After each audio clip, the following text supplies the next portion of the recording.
was and is now communicating with our attorneys with his version of it. But we're not prepared yet to say what the facts are, but we are prepared to say we are aggressively pursuing the facts, and as soon as we have them, we'll not only have a formal statement, but we will also take whatever action might be appropriate. My request of all, the media, of our fans, and others would be to withhold judgment until we've had a chance to evaluate the story that did come out 24 hours ago. Hello, everybody. I'm Phil Stone, along with the former All-Pro of the Oakland Raiders, Dave Rowe. Yesterday's allegations coming only 10 weeks after the Aggies were placed on a 2-year probation by the NCAA. But early last night, Dave, head coach Jackie Sherrill and the athletic director here took quick action, didn't he? Well, he did. Jackie Sherrill suspended himself from the game. He just said there were so many distractions that were going on that he just didn't see that it was in the best interest of the players and fans for him to remain coach for this game. But he has said that he will be back. You just hate to see this, Phil. I really hate to see it. I'll tell you what, if you got to lose your head coach, the Aggies have a very, very competent assistant head coach. He's been around Aggie Land for 16 years. Yes, he has. R.C. Slocum is the assistant coach that's going to take over in this game and be the head coach for just this football game. And fortunately, this happened at the latter part of the week, so all their preparations were done. Of course, the question everybody here around College Station is asking today, what effect will this have on the era of Jackie Sherrill? In your estimation, is he gone, Dave? Well, I just hate to think so. I hate to think that a coach would put 22 years into a system, into a football, and then be kind of greeted with that type of problems.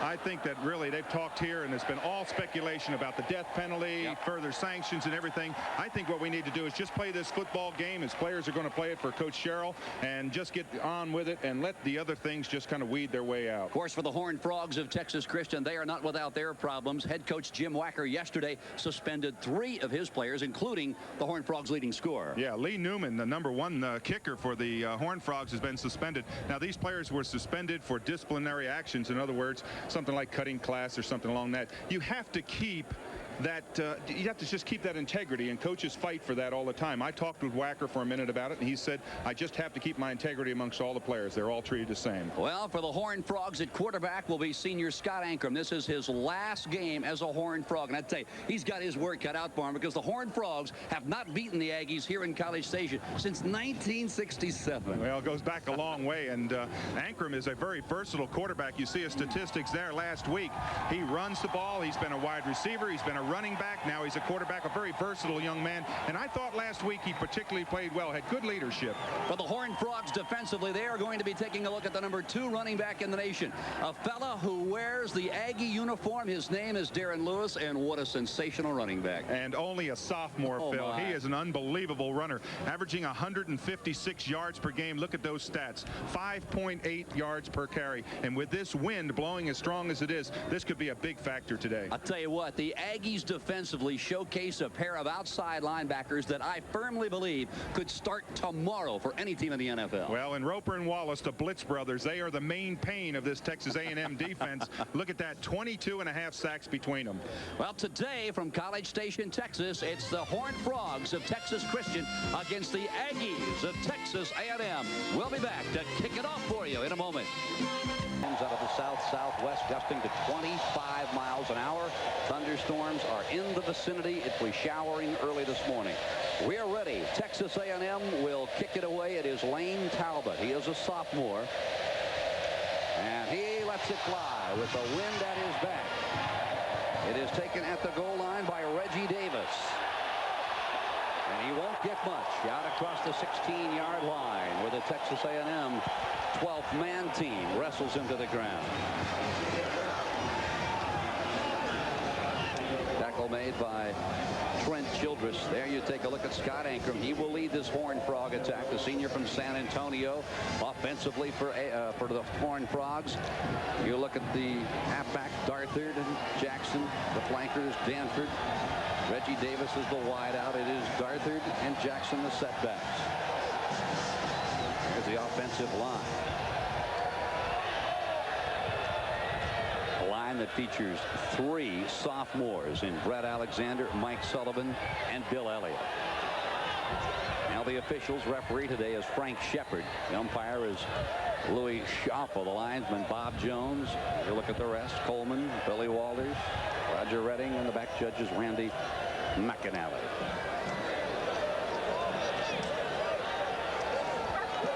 And there's the famous Reveille. I think this is like Reveille 4. Reveille 5. Reveille 5, okay. From the I formation.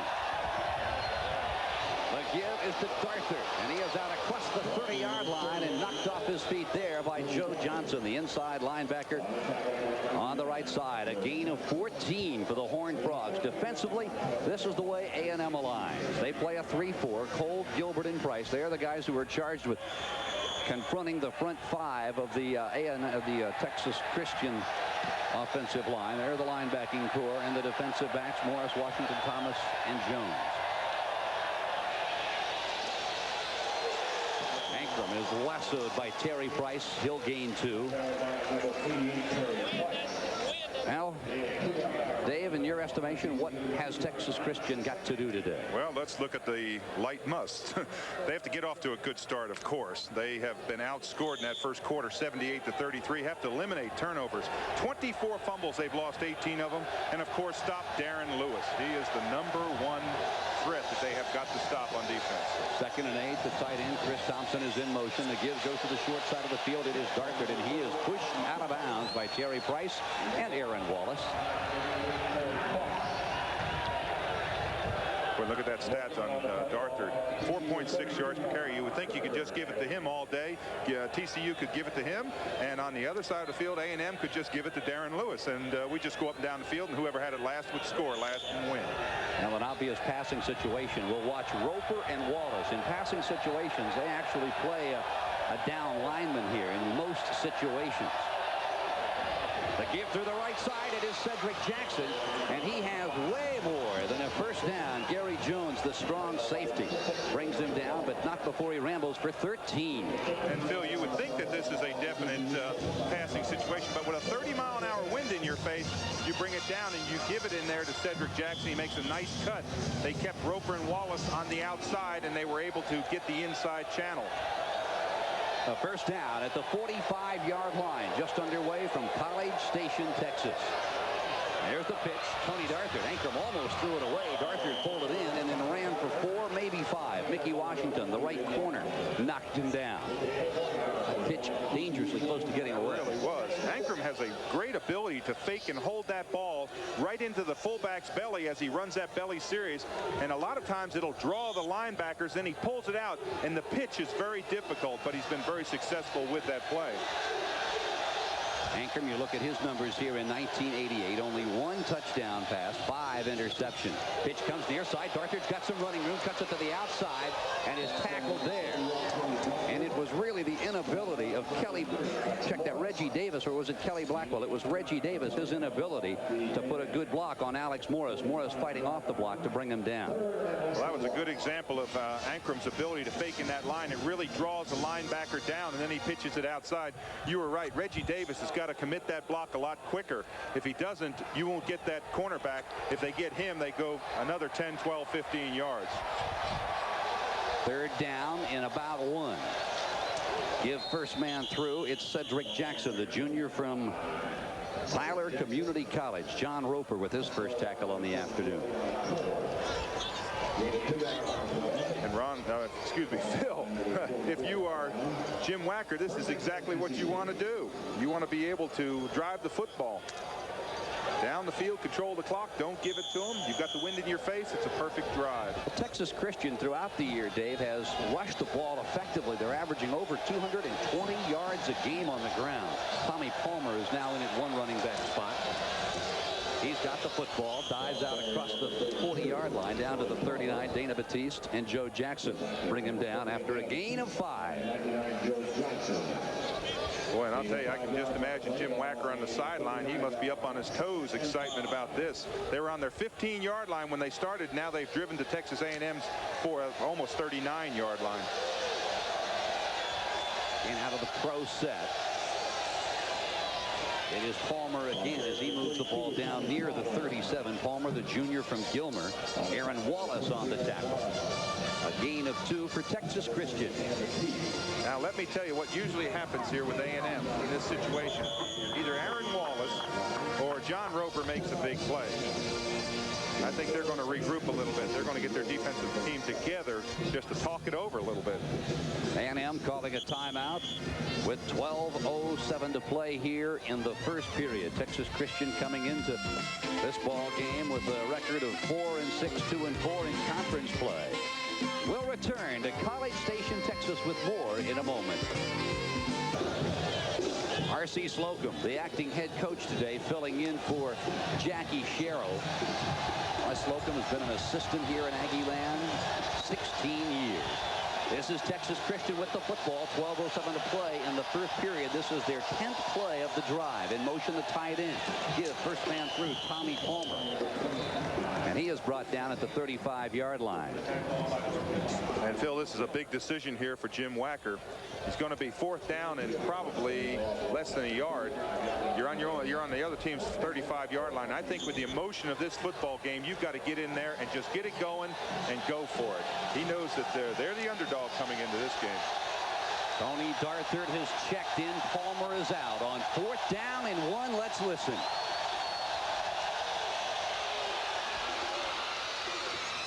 Ankrum had the first down, tried to pitch it, fumbles the ball, and the Aggies recover.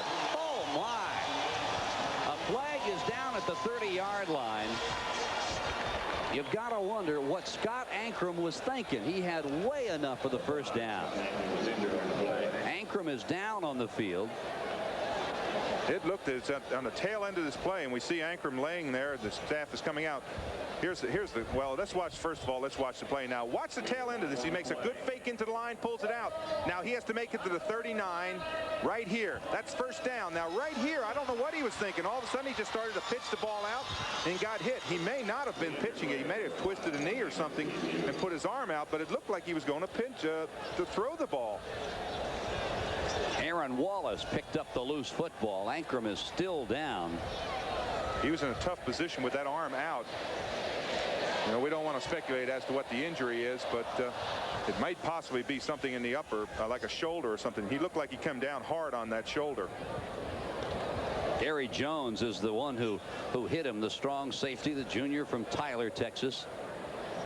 Boy, Ankrum still lying motionless. It will be a penalty, I believe, against Texas A&M, and indeed it is. So while Ankrum is being attended to by the Horned Frog medical staff, we'll take a timeout. 11:28 to play, and the Ankrum is helped to his feet and will walk off under his own power. It appeared as if perhaps he took a helmet. Helmet shot to the head from Gary Jones. The penalty was a dead ball personal foul against the Aggies. That marches the ball back to their own 14-yard line. Horton and Wilson are the running backs. Bucky Richardson quarterbacking A&M. As he'll roll left, the flag flies, and that will stop the play. Flag on the play. There had to be some movement in the line because the official just threw the flag immediately. Full start against the Aggies. Offensively for A&M, Richardson will quarterback. The running backs Lewis and Wilson. The receivers Oliver, Rod Harris, and Brian Ross, the tight end. And he is a blocking tight end only. The offensive line, boy, have they performed well. Moon, Webb, Arthur, Jerry Fontenot, and Matt McCall. And they are the fivesome that have been busting holes all year long for Darren Lewis. Lewis in the ball game. He wears number 25. Lewis has got the ball. He moves it across the 12 out near the 13. He is knocked off his feet by the left tackle Fred Washington. A gain of 3. Gain 3 yards on the play. Ball game 12-yard line. For the Horned Frogs defensively, unlike A&M, they play a 4-3 alignment. Simeon, Washington, Benson, and Darrell Davis, the right end. 3 linebackers, Booker, Paul Llewellyn, and Greg Moore. And the secondary, boy, have they been busy. 21 interceptions on the year. Again from the eye, Lewis, the eye back. Richardson will turn it up. He gets one, maybe two, before he is forced back. Texas Christian, Dave, really a gambling type of defense. Yes, they are. They went very quickly on that ball. They reacted very well down the line. Now let's take a look at our Miller Lights musts for Texas A&M. Well, of course, their number one thing is, and there was a flag on that, but let's go over them very quickly. They must not quit. There's been a lot of controversy here. No Cotton Bowl possibilities, no championship, all those problems. They have to have a big game from Wallace and Roper and play with the weather. And I think that they are better versed to play with the weather. When I say weather, when a 35-mile-an-hour wind, you just don't want to throw the ball a lot. That's what they have to do today to win. Well, the foul, a dead ball personal foul against the Horned Frogs. They'll march off 15. It is an automatic first down for the Aggies. Boy, and that hurts.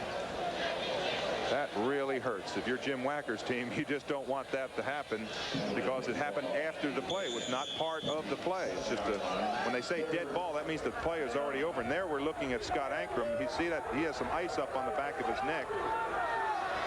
He took a pretty good helmet shot from Jones. They still have a third down marker up. And that is right. It's a dead ball foul, so it's not a first down. So. Now a loss of a bunch. Darrell Davis on the stop.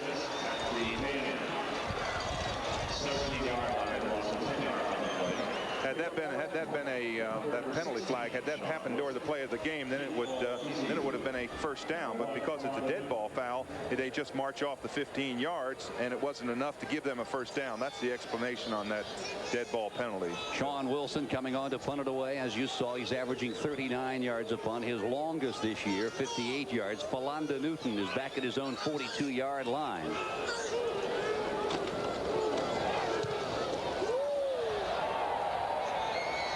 The 38, Newton will have a return. He takes it to the near sideline, crosses the midfield stripe, and is rolled under at the 48-yard line. A 45-yard punt by Sean Wilson. The tackle made by John Cooper, a backup linebacker.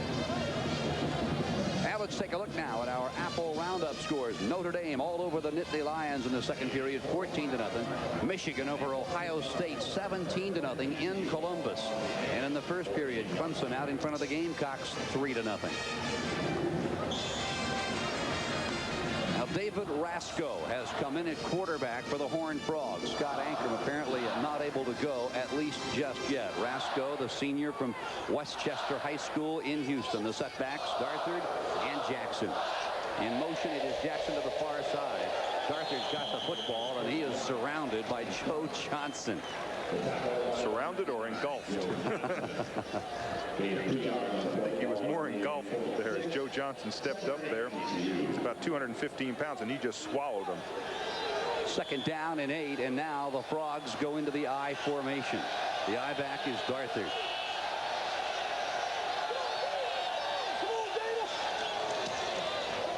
Again, Darthard with the pitch comes near side and runs out of bounds at the 44, a gain of 4.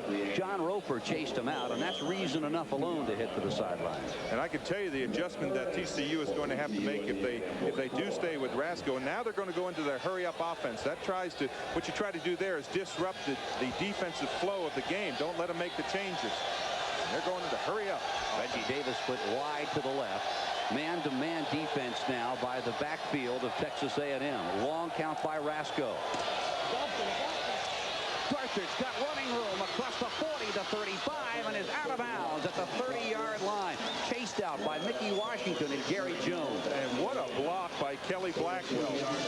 He's the outside receiver on this tight end, and he leads his play. And I mean, he makes a crushing block. Watch him, 86. Right, well, he went to the right of your screen. You'll see the defense. There's the defensive back getting back up, but Blackwell made an excellent block on that play to free Darthard outside. A gain of 13, and the Frogs are on the march again. 8:42 to play, opening period. Bill, one of the questions I wanted to quickly explain is when you change quarterbacks, you change not only the play ability, you usually change the cadence calls. So sometimes you have offsides, you change the snap, the way it's handled and handed to the fullbacks. There's a lot of changes that take place on that play when you change a quarterback. From the pro set, the Frogs, under the leadership of David Rasco. First down.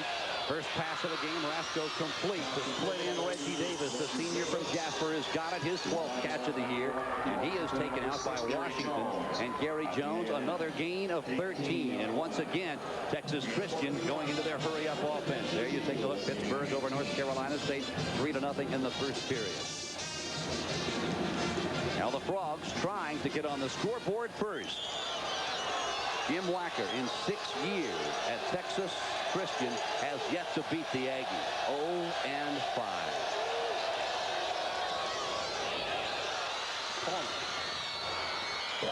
Out of bounds at the 6-yard line. Gary Jones chased him out. One thing that Rasco does as well as Ankle, and that is faking that line and pull that fullback. When he fakes that ball in there, everybody is biting on the fullback thinking that they're going to blast up the middle. That pitch is really interesting because that pitch has got to be about a 7 or 8 yard pitch. You've got to have a lot of confidence back there that your back is going to catch it. From the 7-yard line, first and goal. Rasco dives down to the 2. A gain of 4. Prior to that play, Dave, the Horned Frogs' previous 3 plays had picked up 13, 13, and 12 yards. They are chewing up the yardage against the Aggie defense. And they're, more importantly, they're running to their left a lot more than they are to their right. That's Terry Price and Aaron Wallace's area. Palmer and Jackson are the setbacks. It is second and goal. The pitch. It is Palmer. He coughs up the football. It is recovered by A&M. But did he break the plane? No, say the officials. The Aggies recover. Oh, my. Oh, boy. It's a game of inches. One of the things that we said in those Miller Lite musts, we said that TCU had to eliminate mistakes, turnovers. They fumbled 24 times going in this game. They've lost 18. Now watch this one. Watch where he is when he fumbles. He didn't look as if he was in the end zone. Certainly didn't from that angle. Boy, Alex Morris with the hit and the recovery. A timeout on the field. Texas Christian twice down the field, chewing up big yardage. 2 outstanding. Announces all Southwest Conference team for 1988. But Dave, I know you've got a very special team to announce right now. Oh yeah, my Billy Ray Smith father-son team. Of course, they both played here in the Southwest Conference. But look at the famous fathers of some of these football players. Greg Switzer, of course, Barry, Mel and Norris Blunt, Jack Pardee and Tex Pardee, and some of the other ones down the line there. Some pretty good father-son teams. And that's my all-time father-son team for 1988. Now coming up at halftime, Dave's first ever all-Southwest Conference team here in 1988. Some surprises there? Oh, a few. Yeah, I think you're going to be surprised. From the 6-yard line, Robert Wilson, the freshman from Houston, bangs through the right side, following Fontenot and Matt McCall. A gain of 1, and now we have got a pretty good shower falling here at College Station. Now we are on artificial surface. You can look out there and see the rain falling. We are on artificial surface, and that keeps the game clean, keeps the traction pretty good. So it shouldn't have a major effect as if these two teams were passing teams, the effect it would have on them that way. Second down and 8. A give. Wilson with the ball, a gain of 4. The one thing that AstroTurf has taken away is that fun we all used to get as kids going out there. We used to love to go play football when it rained in Columbus, Ohio. You know, you get down in that ankle-deep mud. Mud bowl. You bet. I don't miss it at all. I never missed it once they came up with AstroTurf. In bad weather, it is a great field to play on because it isn't the great equalizer that it used to be in the old days. Plus, we can see what the numbers are, Phil. Well, that's true, but one thing that it does do, it makes for a very slippery running game. On the near side, it is Darren Lewis, and he is knocked off his feet at the 9-yard line. The Frogs knew he was coming, led by Darrell Davis and Philanda Newton. Well, I'll tell you, Newton comes from a long way. And watch this play. You'll see on the tail end of it, you'll see number 1 come in there. He's number 1 on this defensive secondary. He just runs right through people. That's Philanda Newton. But boy, what a specimen Darren Lewis is. He is a great football player and has 2 more years, I should say. He'll have a 3-year big-time career. Texas Christian has had superb field position, and they are likely to get it again. Wilson lets it fly. Brooks will let it bounce, and it'll go out of bounds at the 35-yard line. Good punt by Sean Wilson, the sophomore. But once again, the Horned Frogs with outstanding field position. Well, today's games, Texas at Baylor, North Texas at Rice, and Houston will take on the Red Raiders at Texas Tech. David Rasco is coming out. Scott Ankrum quarterbacked the first Horned Frog series and was belted by Gary Jones right in the face. And since then, it has been Rasco. That Sean Wilson punt, incidentally, 56 yards from the 36-yard line. Here come the Horned Frogs. Split wide to the left, Allen Foray. Jackson, Darthard are the setbacks.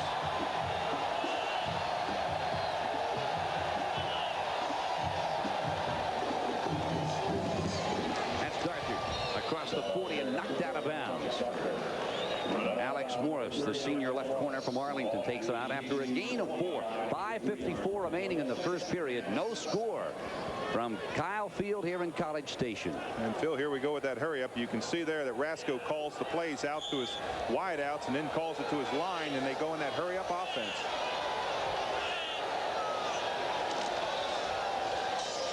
That's Jackson.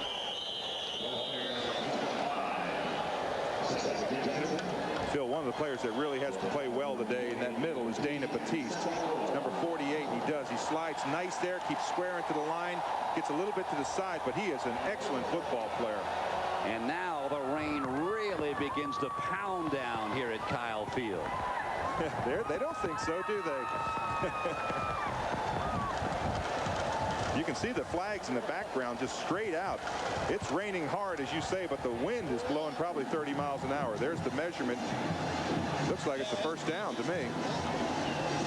Now you're looking at referee Frank Shepard. I'll tell you, this is the kind of game that officials have to absolutely despise. Doesn't bother me, Phil. I'm kind of dry. Look at that statistics. A&M has won the last 15 games in a row. But it's been 21 years since Texas Christian has won here. That's Darthard. And he is taken out at the 48-yard line. Good open field tackle by the left corner, Alex Morris. You know, Dave, you talked about that 6-7-yard pitch that Rasco is tossing out to Darthard. And under these weather conditions, you wonder how long it's going to be before one of those pitches gets away. Oh, yeah, it's very easy because the ball is pitched. And when it's thrown, let me just explain, it's kind of just shoved out there, so it doesn't come to you like a spiral. It's more just tumbling end over end, and your hands are wet. And there's just a lot of things can happen on that particular pitch. Second down. There it is again. It's exactly what we were talking about. We've got a loose ball, and it is recovered, I believe, by A&M. Texas Christian found the loose football. That's the exact play. You can see it on the tail end of it. The ball is thrown. It's a lot of these backs have to make this catch with one hand. Now watch the way the ball goes out to him. See it end over end? Now normally he may be able to catch that. See, now no one can get it. Everybody's diving for it. There it's clear. Here's somebody else dives for it. Then it comes back out again. Just a lot of people going after the football. It's just tough to play. You have to change your offense with the weather conditions. Well, you can credit a very quick left tackle, Bill Elliott, with that recovery. There you look at the giveaway takeaways. A&M with -6 on the year. Darthard tries to cut it back inside. He is grabbed around the ankle by Terry Price, the junior defensive end from Plano High School. And Phil, let me just correct something on that giveaway takeaway. Let me just give a little explanation. What that is the number of times that you recover fumbles and intercept the football as compared to the number of times that you fumble away the football and throw interceptions. You can see the big difference there. TCU has fumbled the ball a lot this year. Texas A&M has been very opportunistic. They have recovered 6 more than what they have given away. First time we have seen the Horned Frogs punt today. Chris Becker, low spiraling punt, picked off at the 30-yard line by Rod Harris, and he is a burner as he spins his way to the 47-yard line. And for the first time in this ball game, Texas A&M will not have to operate from the shadow of their own goalpost. 4:02 to play in the opening period from College Station. Gusting 25 to 30 miles an hour here in Texas. A heavy rain is falling. The Aggies with the football, and Richardson wants to put it up. He's going for it all. He's looking for Harris, and Harris has got the football at the 5-yard line. And I don't know how he caught it. Robert McWright, the right cornerback, Dave, can't cover Harris any better. Absolutely not. That was an excellent play, and what a catch by Harris on that ball. Looked it all the way in. Robert McWright, the cornerback, had good coverage on him. He was in perfect position. He was in front of him. But watch Harris go up and make that catch. Look at that, over top of his back. How do you do that? Look at the amount of rain coming down here. Oh, boy, and a beautiful throw there also by Bucky Richardson. 48-yard pickup to the 5-yard line from the I formation. First man through is Robert Wilson. He moves it down near the 2. Fred Washington, the left tackle from Denison, knocks him off his feet. Boy, good leg strength that time by Wilson. He was hit on the line of scrimmage and just carried one of the defensive linemen with him 3 or 4 yards.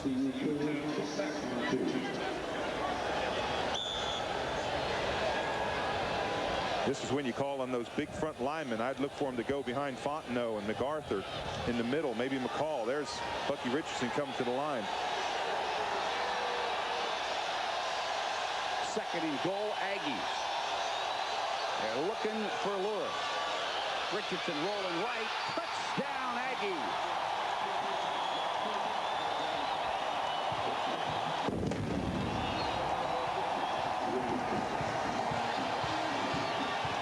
You'd almost think that Bucky Richardson is saying, what rain? It's not raining out here. This is fine weather. But boy, he makes a believer that you can throw the football in the rain. Mike Jones, the tight end, with his first touchdown reception of the year, and the Aggies are on top 6-0. Scott Slater, he has been perfect in the point after, but this one will not go. Now they're really mixing it up down here. Flags are flying as the Aggies and the Horned Frogs are mixing it up. Robert McWright covered that fumbled snap. I thought for a minute there we were going to see the new NCAA rule where you can score on the extra point.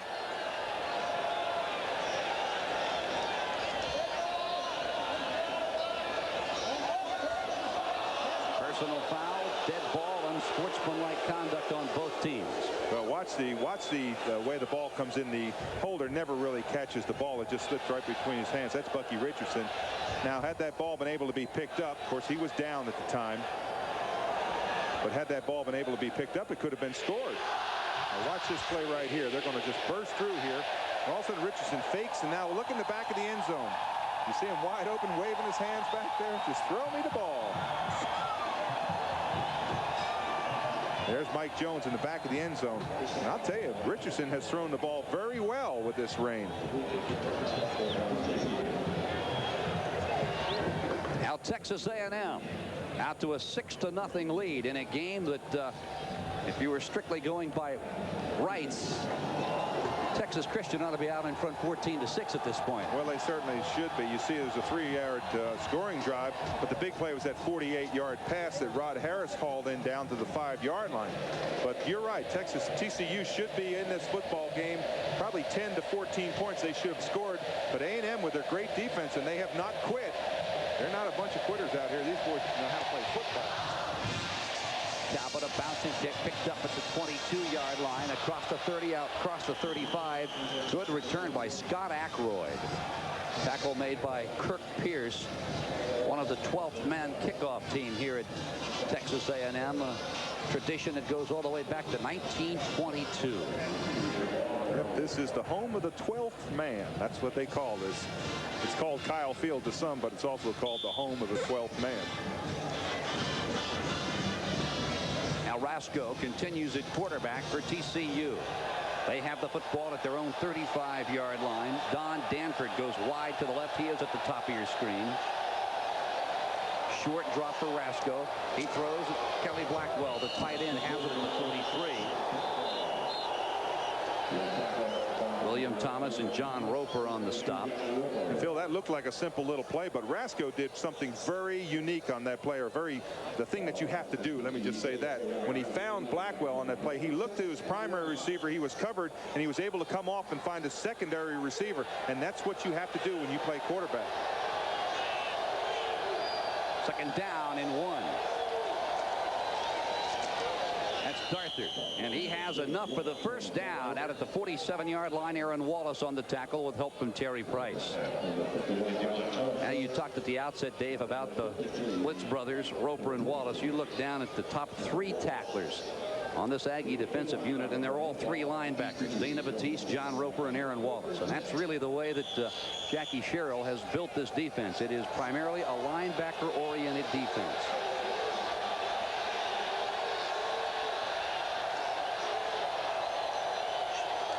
First down from the 47. There's another fumbled pitch. It is covered this time by Darthard. It's going John Roper with a good hit. Boy, I'll tell you, Roper sliced in there from his stand-up linebacker spot, and I can't tell you how fast Rasco had to get rid of that football. He had to just pitch it in a hurry. I don't think the running back was ready. Darthard wasn't ready for the ball. Now watch Roper here. Boom, he's down that line. Look how quick he has to pitch it there. See how quickly speed. We talked about speed being the name of his game. Flags down. There's the swing pass intended for Darthard, covered nicely on the far side of the field by Aaron Wallace. Again, a flag is down on the near side at the 43-yard line. A minute 28 seconds to play here from College Station, Kyle Field. The Aggies out in front of the Horned Frogs from TCU 6-0. Oh, and you don't like to see this if you're a defensive coach, lining up offsides or jumping into the neutral zone. Defensive linemen are taught to go on movement of the football, not go on sound. There's the call, offsides against A&M. It's going to give TCU a free 5 yards. As a former defensive lineman, Dave, when you came to the line of scrimmage, were you always looking at the ball? I set an NFL record. I jumped off 3 times in a row. But I like to talk about what you're supposed to do.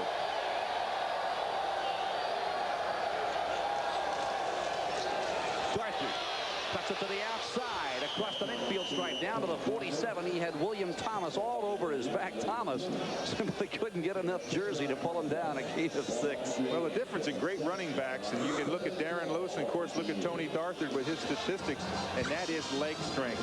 Let's take a look at the storyline when we get a chance here, and you're going to see an interesting storyline in this game. Probably inopportunity of TCU today. Third down and 4 from the 47-yard line. That's Cedric Jackson. He's got a first down. Aaron Wallace on the tackle.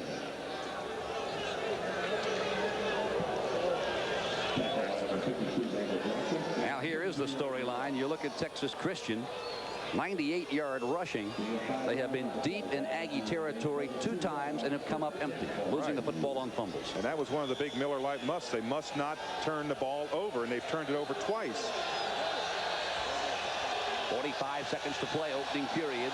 The Frogs coming out of the eye. Rasco turns the corner. He is down at the 49-yard line.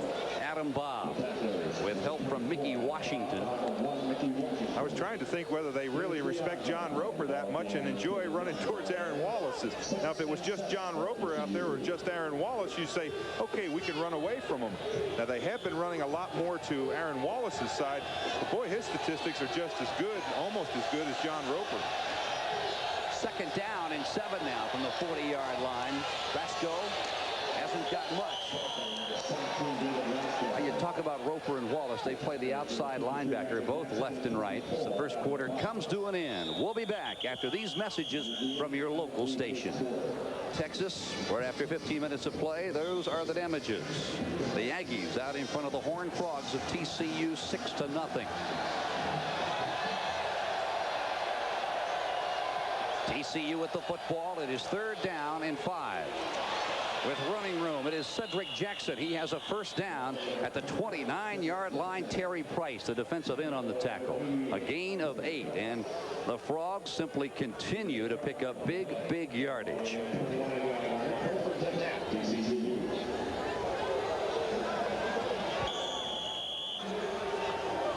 All nosing to the 29-yard line out of the I formation. Darthard is the I back. Rasco, the quarterback. Arthur's got the football, and he is hit right in the knees at the 27-yard line. Ouch. Mickey Washington and Gary Jones bring him to his knees after a gain of 2. I may have to go back and count how many times. Reveille, I think, is counting how many times they've been running over there towards Aaron Wallace's side, away from John Roper. They just continually keep on coming to their left.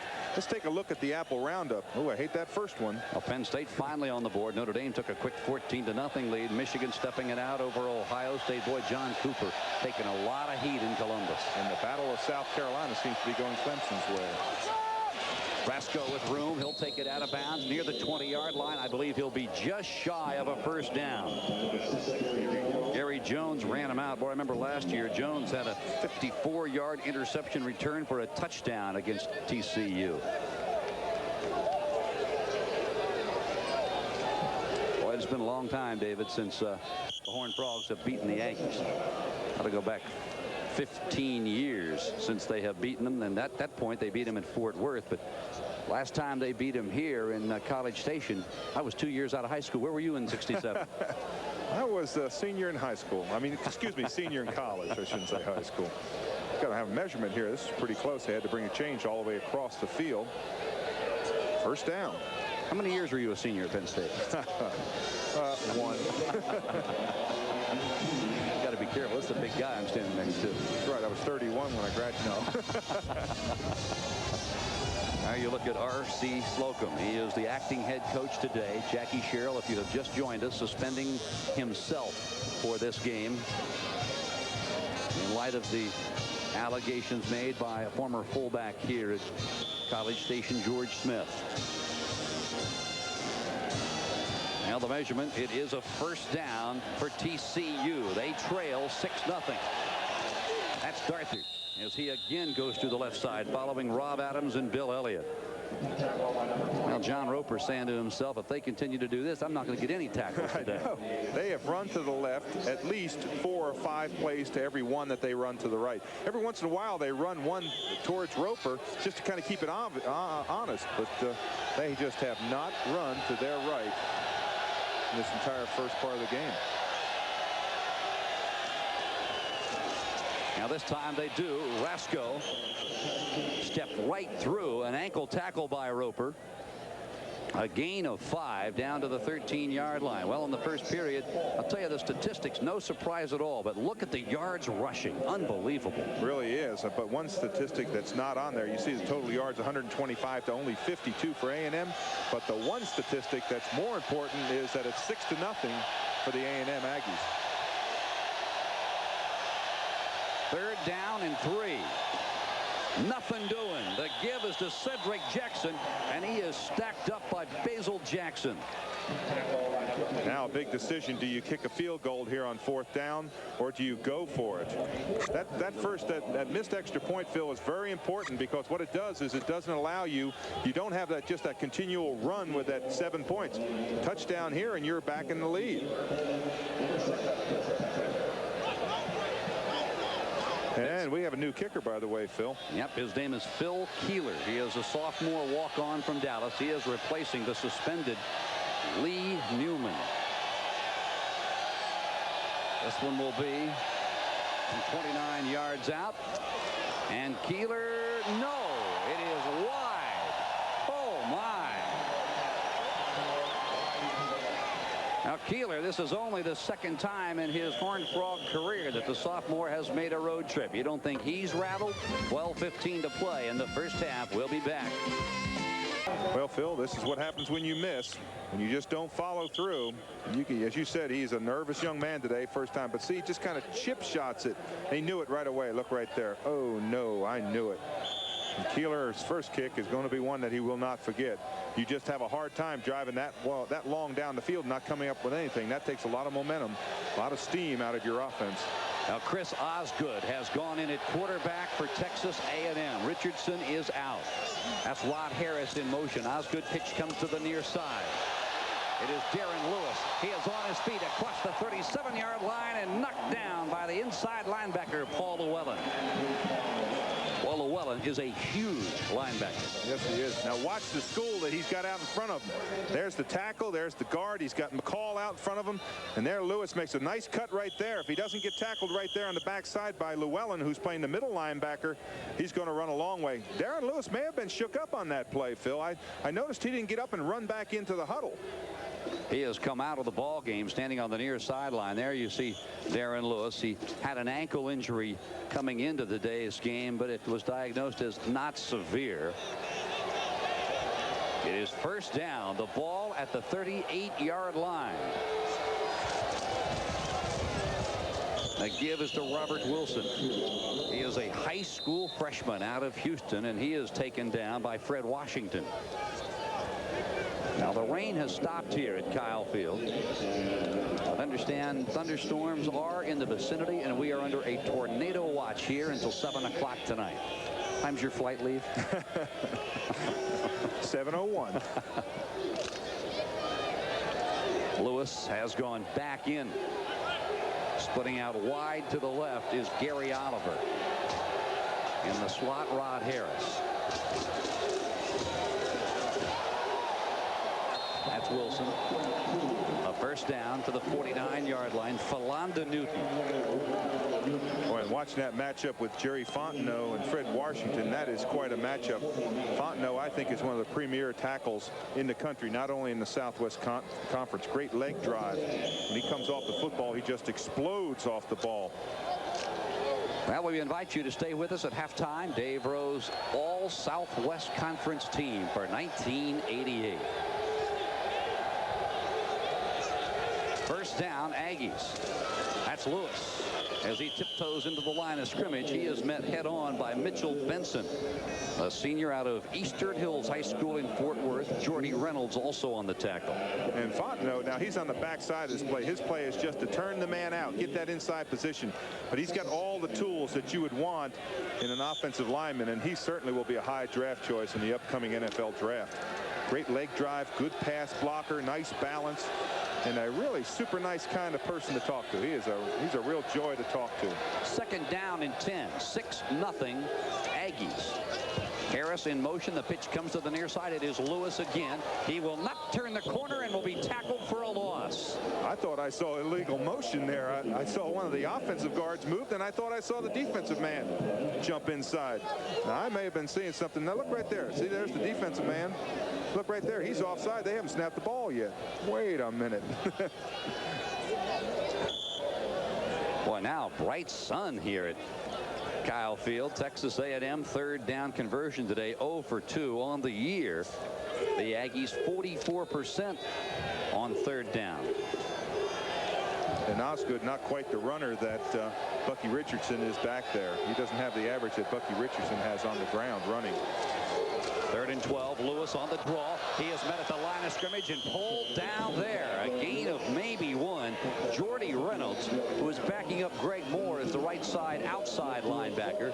2 consecutive plays has stopped Lewis. So he hasn't been fooled by the number 2 running back in the nation at all. Sean Wilson will have to punt it away from the 50-yard line on 4th down and 10. And with the wind behind him, this ball should get way up there. Of course, Sean Wilson, the son of the great Gerald Wilson. Flags are down. Wilson lets it sail. Ball still rolling, bounces into the end zone as Tony Brooks wisely decided to let it fly. Flag is down way back at the 48-yard line.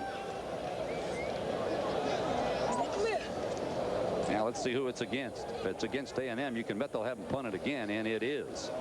Yeah, that was a 50-yard punt.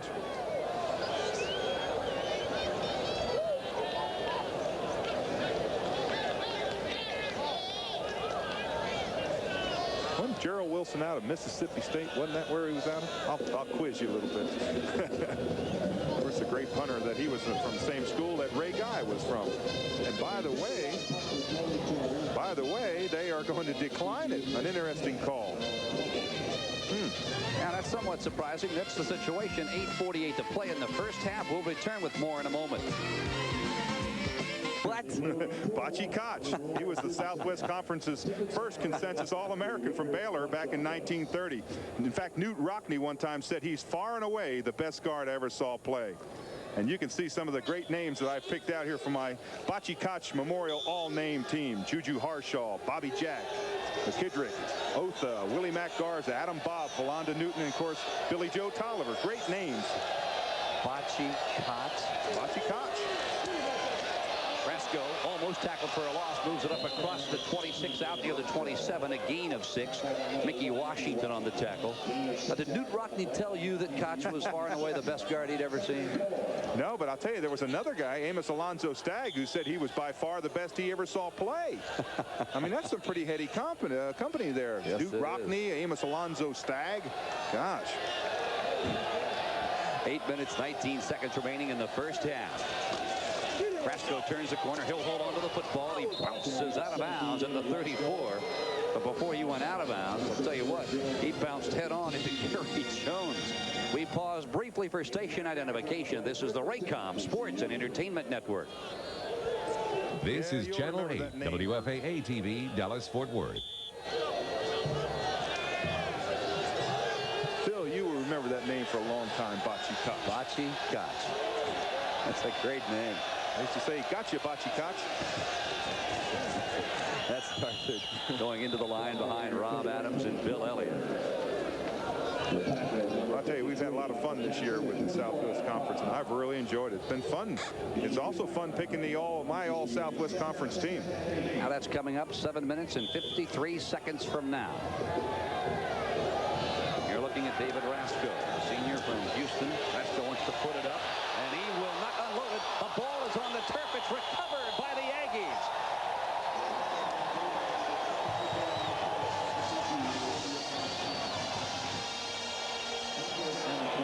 John Roper absolutely bashed David Rasco, and Leon Cole fell on the loose football. The player is down. I believe it's the left tackle, Bill Elliott, number 75. Rasco had no place to step up. You'll see right here. Now watch the pocket just crumble in front of him. That's Roper coming in there. Great players, Phil, make great plays. And when their defense really needs them, that's when they make the great plays. There's the recovery there. But watch again. Rasco has nowhere to go. And look how quickly Roper gets in his face. Boom. That just adds to the sack title of the Blitz brothers. Boy, Roper ran by right guard Mike Sullivan like he wasn't there. Awfully quick. Again, Elliott is still down. 7:43 remaining here in the first half, and they have wasted absolutely no time at all getting the wheeled stretcher out there. So while they tend to Bill Elliott, we'll step away. We'll return to Kyle Field in a moment. They should have capitalized. They should have at least 14 points, maybe as much as 21 or 17 to 21, and they have not capitalized. On the other hand, Texas A&M has played very well. When you get down in there, boy, I'll tell you, they always talk about the old cliche, the gut check, but that's what it is for defense. They get down there and you play hard down there. You get down in that 4-down territory and you just refuse to let them in, refuse to let them score, and that's what A&M has been able to do today. Bill Elliott, the sophomore left tackle, is being wheeled off the field, and as I said before we took a break, they wasted no time in getting that stretcher out there. Jim Wacker had thrown his headset off and went out to the field to see how his left tackle was doing, and he will be taken off. You get the feeling that perhaps some sort of a left leg or a left knee injury. Chris Osgood is the quarterback for A&M, and as they move the ball to the Horned Frog 30-yard line, where it is first down and 10.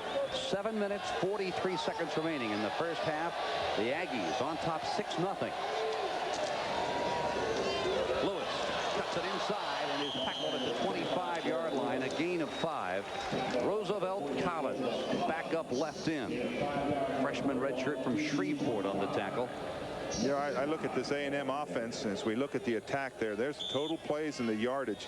It's unbelievably in favor of TCU, but the score is 6-0 in favor of Texas A&M. But as I watch this A&M offense, it reminds me of the old Pittsburgh Steelers days, the quick traps and things like that. You knew they were going to run them, but you still couldn't stop them. They were that good, and they ran them just to perfection. Coming near side, Harris. But the Frogs are staying home as he is contained on the backside. Tracy Simeon on the tackle. Outstanding backside support by Roosevelt Collins. And Phil, what happens to this play is that it's run into the near sideline. With a player like Harris, you've got to give him a lot more field to run to the open field. You don't see now this ball was on this hash mark when they snapped it, and now he's got nowhere to go. He's got to turn back up or run out of bounds. With someone like Harris, you want to give him the ability to have that 20 or 30-yard run where he can use that great speed to get outside. Osgood looking near side, throws in and out of the arms of his tight end, Brian Ross. Good coverage, Romeo Smith and Philanda Newton. So now 4th down. We'll take a look at the left tackle, Bill Elliott. It is a left knee or a left leg. Well, we have excellent staffs here, and you can see that they're working hard on him. They took his brace off, and they're check his knee. They do an excellent job. We've got a field goal here, though. From 44 yards away, it is long enough, and it is good.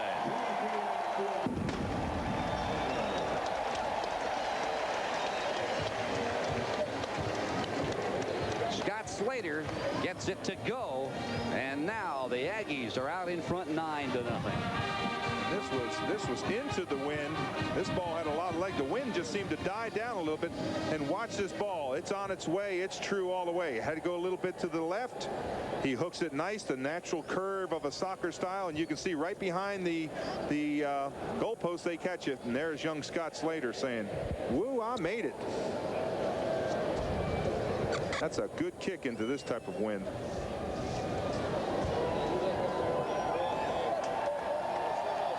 Jim Wacker looking at his play selection for this ball game and wondering, everything has worked.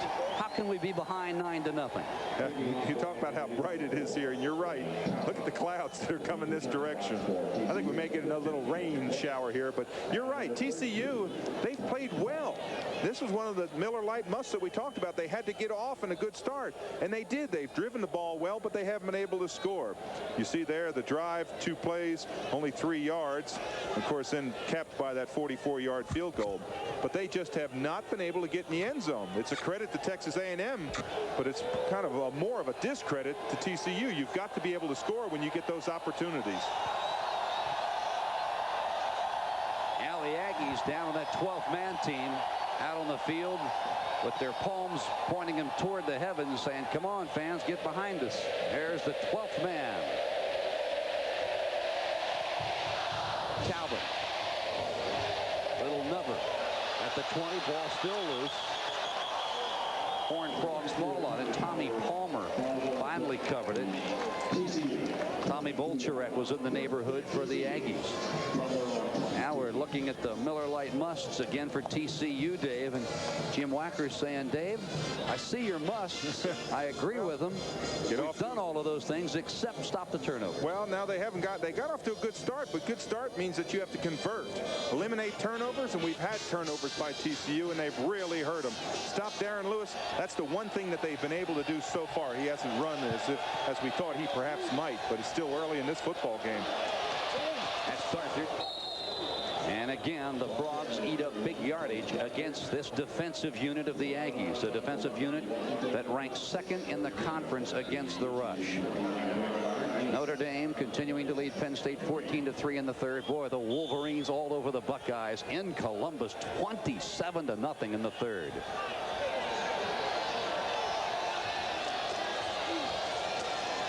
Darthard. Lassoed, and once again a great example of Alex Morris fighting off a block by Kelly Mack Blackwell. 2nd time today we have seen Blackwell unable to take Morris out of the play. And that's what you have to do. You have to be able to fight that block down the line. A lot of times you have to cover, and Alex Morris has got to cover, but he also has to play that force man. You can't allow him to get by. There's an update on that North Carolina State-Pittsburgh score, 7-3 in the 2nd quarter. Cedric Jackson has come out of the ball game. Tommy Palmer has joined Darthard in the Frogs backfield. Brasco, and pass intended for Reggie Davis, and he can't get to him. Just had a couple fans yell up here in the booth, "Look off to your left, boy. It's going to rain here in a minute." You can see there's the sky. Look at the sky over top of that. Unfortunately, that is to the north. There's a, I want to correct the score. Michigan leading Ohio State 20-7 in the third period. So the Buckeyes have scored a touchdown against the Wolves. Second down and 10 now. Frogs. Arthur bangs his way into the line behind Adams and Elliott. A gain of 2. It'll be third down now and about 7. You know, one of the things that TCU has really had to come back from is, of course, the loss of Gerard Delaney, the great wide receiver, and that really affects your passing game. He has been he was out last week, and we just haven't seen a lot of him. Don't expect to see him in this game, but he is quite an attribute out there as a wide receiver. Had 30 catches coming into this game. Brasco pressured, hit by 1, hit by 2, and finally taken down. Roper, Aaron Wallace, and finally Terry Price took him off his Nikes. He was trying a shuffle pass in there. He's going to flip that ball in front. He's fortunate that he did not, because that would have been a disaster. They blitzed on him. The Blitz brothers blitzed on him, and they just destroyed the rhythm of that play. But that was going to be that underneath little toss when you drop back and pitch it forward. But that would have been a disaster if he had. Aggies looking as if they're going to try and block this one. Becker under no pressure at all. Not a good punt at all. Bounces straight up in the air. Now takes a Frogs bounce inside the 35 down to the 34. That'll stop the clock with 4:31. And in the span of about 3 minutes, they are now coming out of the north just about as hard. Bucky Richardson has gone back in at quarterback for the Aggies, replacing Osgood. He hands it off to Darren Lewis, and Fred Washington puts it into that skid. Yeah, it gets much darker. We're going to turn on the lights here. It is dark in Aggie land, and the wind is really picked up now. Thunderstorms all around us. A tornado watch is in effect here at College Station until 7 o'clock tonight. Double tight end formation now for the Aggies. Jones and Hartley. The flanker is Gary Oliver. Richardson rolling left, wants to turn the corner. He was hit first by Philonda Newton and Paul Llewellyn. 6'4", 238-pound senior linebacker from Fort Worth takes him down. This is Llewellyn. He's a middle linebacker, 93. Nice job of stringing it out. Now get on your horse and meet him at the crossroads. Ooh, that's a good play. And boy, that's the way you tackle. You don't tackle up to people. You run through them. That's what you see the great backs do, and the linebackers and defensive backs. That's the way Philonda Newton tackles. That's the way Llewellyn. That's the way coaches teach it. Of course, Roper and Wallace tackle like that, but teach. Run right through them. Richardson looking deep. Now chased out of the pocket. Turns the corner and will be bounced out of bounds by Llewellyn. Boy, there was a loss. The Frogs had him sacked, and he got away. You cannot lose containment on him. Right here, you've got to hold on. Everything you've got's got to hold on. Watch Llewellyn come across here, and Richardson's going to try to jump to make it. Nice play there by both football players. Running there, trying to get that little bit of a extra lead. To get that first down, he comes up a yard short. Now, if this punt gets up in this jet stream, this is going to go out of the stadium. It's going to Houston. This ball's going to Intercontinental.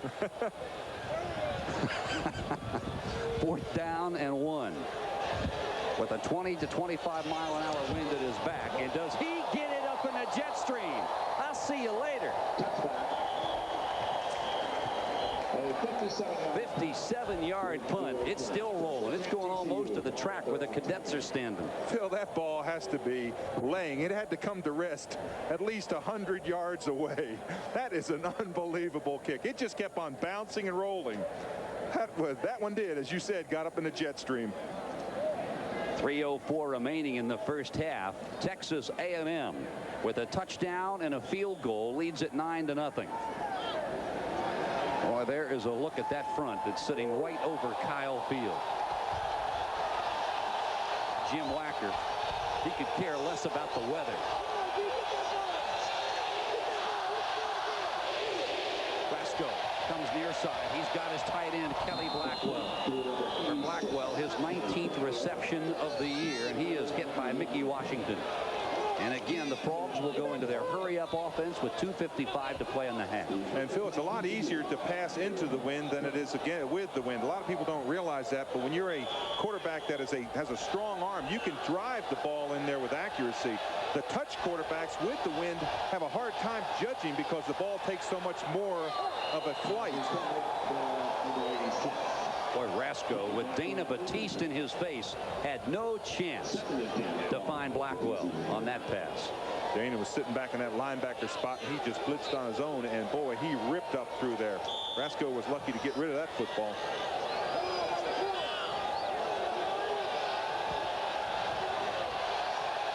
Second down and 10.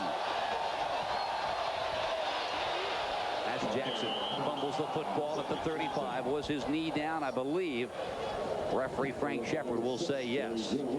And indeed he was. Perhaps we can see on this ball when Jackson cuts back up inside, he's going to go wide. Now all of a sudden he's going to cut back up. Now let's see when his knee is down.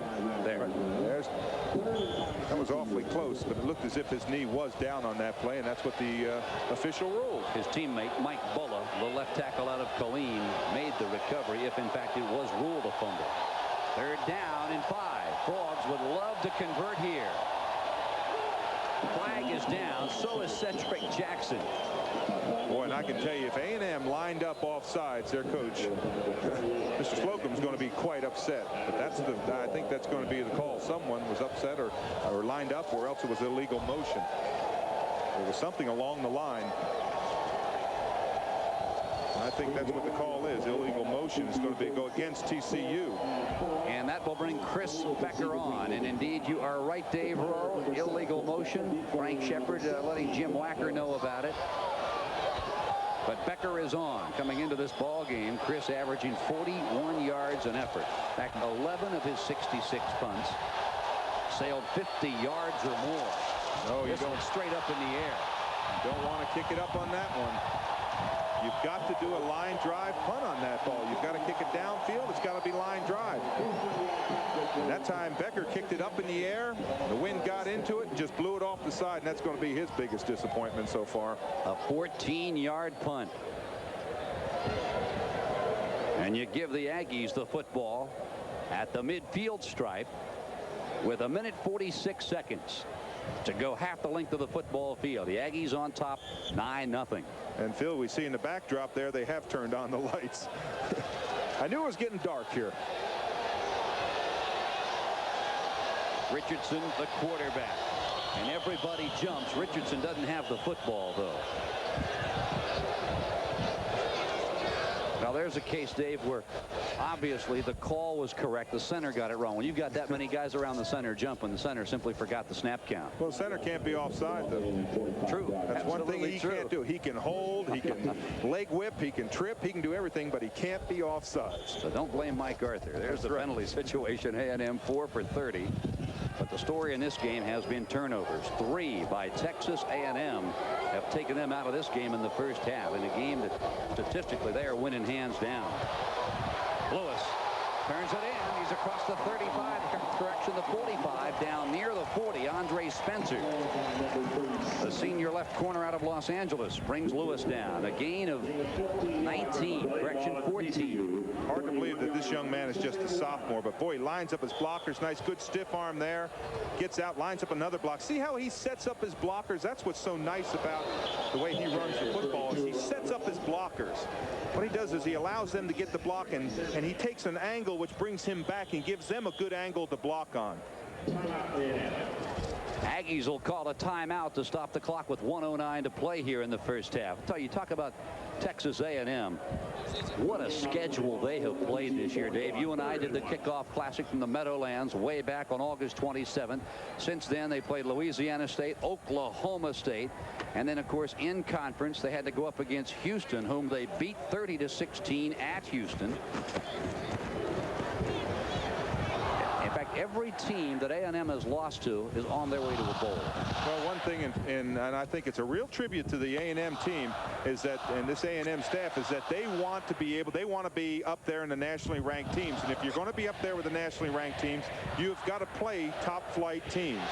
And that's what A&M has decided to do. They're going to say, hey, we're not going to shy away from the Nebraskas. We're not going to shy away from the great football teams because we have the caliber of player that can contend with that.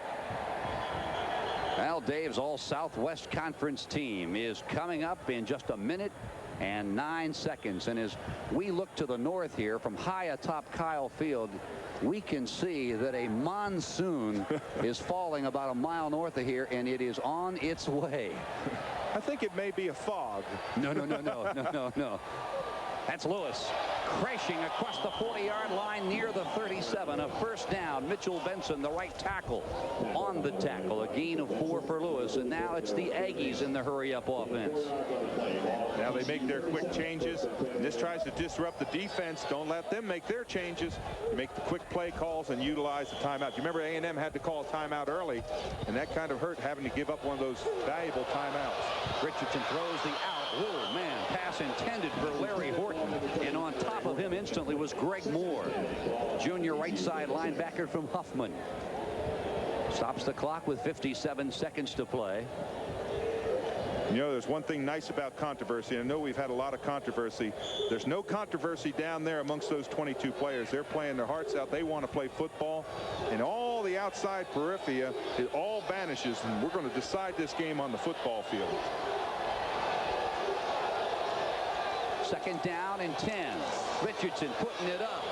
It is in and out of the arms of Mike Jones, the tight end. Oh, was he popped by Philando Newton. Boy, I'll tell you, Newton runs right through him. You can see Newton there celebrating, but Newton is reading the eyes of the quarterback. The quarterback's got him wide open. Now watch Newton, when we talked about his tackling ability, runs right through him. He doesn't just come up and hit you to tackle you. He reminds me a lot of Jack Tatum, who I played with the Raiders, who had that great ability to run right through you. Just a very tenacious tackler. That's a pattern that every split end hates to run. Well, I can't figure out what Tracy Simeon heard. Matt McCall must have moved. He ran right past Matt McCall, the right tackle, and that is the call. A good move by Tracy Simeon. I thought maybe that's what you look for. As we look at the Apple Roundup, look at there, Notre Dame up ahead 21-3. Michigan 20-7 in the third period. In that battle of South Carolina, Clemson leading South Carolina 16-0. 52 seconds to play. Flags are down. Richardson says, we know it's against us. This time it was Richard Webb who jumped. Well, there's flags all over the place on this one. Well, they're getting 5 yards at a clip. This is not what you want to do in your hurry-up offense. Now North Carolina State leading Pittsburgh 14-3. That game still in the second period, and in the game just underway at Baylor, Texas, and the Bears are scoreless.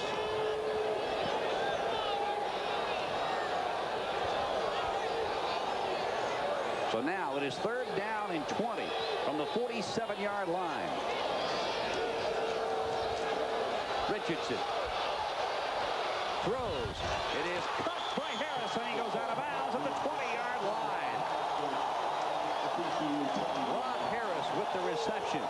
And Bucky Richardson was dangerously close to crossing the line of scrimmage when he unloaded that football. He certainly was, but he gathers his composure. Now he's flushed out of the pocket. He's got somebody hounding him down on the back. And look at the catch that Harris makes. That ball, you see how that ball kind of floated? That was one that was going with the wind. It just seemed to float away. TCU calling a timeout with 41 seconds to play. A&M leading 9-0 and trying to add more before intermission, and they would be wise to do that with heavy rain on the way. Now I'll tell you what I would do. I wouldn't call timeout in this situation. If I was Texas A&M, I wouldn't call timeout. I think what TCU's plan is to call timeout and let the wind and the rain get here so that he'll have to kick the field goal in the wind and rain, because it is just, it doesn't look as if it's a quarter of a mile from the stadium. It is coming down. You've got a great view here. This is an absolutely gorgeous stadium. It's one of the finest stadiums I've been in. This is a beautiful field. But boy, is it raining out there. Now Texas A&M leading this ball game 9-0. This is a team, Dave, that over the last 7 games averaging 433 yards a ball game. And a lot of that by Darren Lewis. Yes. 156 yards coming into this game. 156 yards. Remember, he got the toe injury there early in the season and missed an entire game. He missed one quarter of one game and then missed an entire game around the second or third game. So imagine what he would be at if he had another game under his belt with that average. The setbacks, Horton and Robert Wilson. It is 1st and 10. And Bucky Richardson is treated very rudely, and flags are coming in from the defensive secondary. Paul Llewellyn on the tackle. But I'll tell you, he grabbed Bucky Richardson and just tossed him down. This may go against the Aggies. Now, from where that flag was thrown, it was thrown way downfield. I think they're going to call maybe a clip is what they may have called. Because it was way downfield. And I think that's in fact what it is. They're going to march off a clip against A&M. That's a big one. Well, it really hurts your field goal possibilities, because they were on the 20-yard line, first down on the 20, and now they're back to the 35-yard line, and they're facing a first down and 25 yards to go. Tell you what, though, if I'm Scott Slater, I'd love to get a chance to kick in this wind. But that wind at my back, I wouldn't mind trying maybe a 60-yarder on a day like today. First down and 25. Darren Lewis, there's the halfback pass as he floats it up in the air. It is caught and then dropped, I believe. Or did he hold on? It's a touchdown! A touchdown for the Aggies!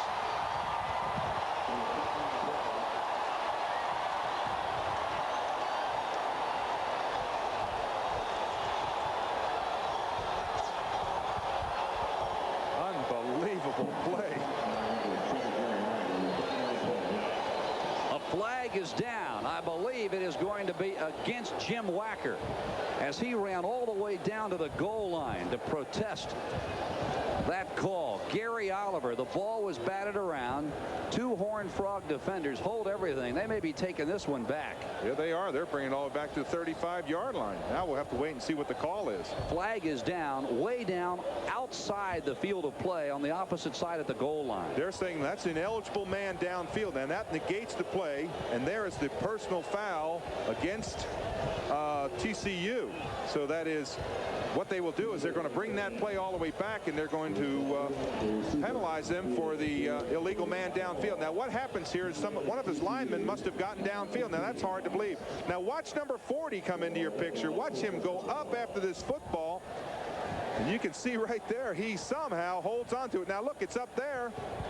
Oh, and my. It falls right back down on top of him. That is an unbelievable play. Well, the flag was thrown right in front of Gary Oliver. It is an illegal receiver downfield and a personal foul. Now what they did is they marked 5 yards against Texas A&M for the ineligible man downfield, one of the linemen. Now once they did that, then they marched off 15 yards against TCU for the personal foul or unsportsmanlike conduct. That's what the call was. 22 seconds to play, first half. Richardson eluding one tackler, throws. It is almost intercepted. What a game Paul Llewellyn has played here in the first half. Boy, he has played very well. Of course, his brother's a good football player too. Watch here, you'll see now Llewellyn's 93. He's dropping into his zone right there. Richardson's rushed out of the pocket. Now look, you see Llewellyn just watching the eyes of the quarterback, just sticks that hand in there. Nice play there by Paul Llewellyn. Pass intended for his tight end Mike Jones, junior out of Bridgeport. 15 seconds to play. It is now second down and 15. That's Darren Lewis. And correction, it is not. It is Robert Wilson. And he is decked by Fred Washington. And now the Aggies want a timeout. The reason you call this timeout is you're in the middle of the field. Now you have to decide whether you're going now. And I can't believe, no, wait a minute. Now Texas A&M called this timeout. And here comes the rain. Now what they were planning on doing is setting up this field goal, getting the unit out there, making sure they're right in the middle of the field. They ran that play to get good position. But now the rain keeps on coming. Boy, and we can just see it coming in from the left. When there's one of the finest bands I've ever heard as they get ready at halftime to march. Marching Aggie band. And here is Scott Slater on. He has 1 field goal today. He is 4 of 8 on the year. From 39 yards away with a wind at his back. He has got it. Now, I don't know why TCU didn't call timeout. If they had been able to call timeout, there is your monsoon is coming in here. Now, let me ask you a question. Do the players here, the students here get a kiss every time the Aggies score? Is that a tradition here? Absolutely. Boy, look at this rain coming down. See, if I was TCU, I would have said, timeout, just a minute. Let me just call one more quick timeout. It is coming in sheets. And look at the A&M 12th man team as they head onto the field waving their flags. Those aren't the only flags waving around here. We got a 25-mile-an-hour wind coming out of the north. This game began with a 25-mile-an-hour wind coming out of the south. There's one interesting thing that happens when you play in the rain, and having played in the rain a lot in my career, it's a very quiet game for football players. It's kind of like playing in the snow. You don't hear the crowd because the crowd is up there in the rain. All you're doing is the rain kind of muffles the sound, so it's a real quiet football game for the players down on the field. Lane Talbot, number 4, will kick it away for A&M, and he will have a tremendous wind at his back.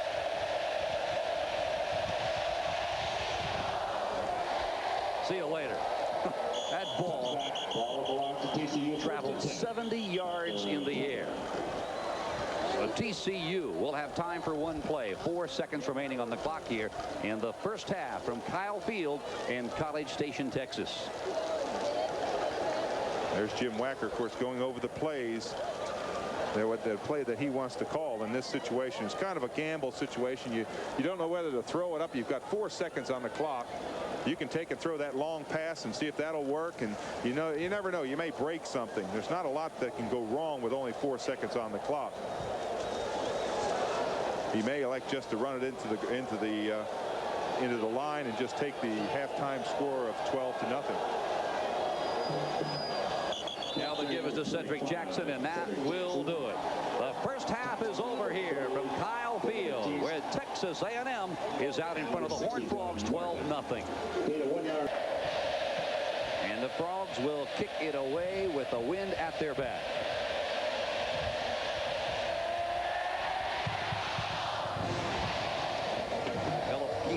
It go, taken at the goal line by Rod Harris. Comes to the near side, across the 20, across the 30-yard line, and goes airborne out across the 36.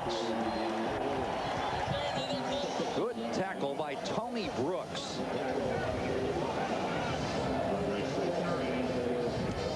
A 36-yard return.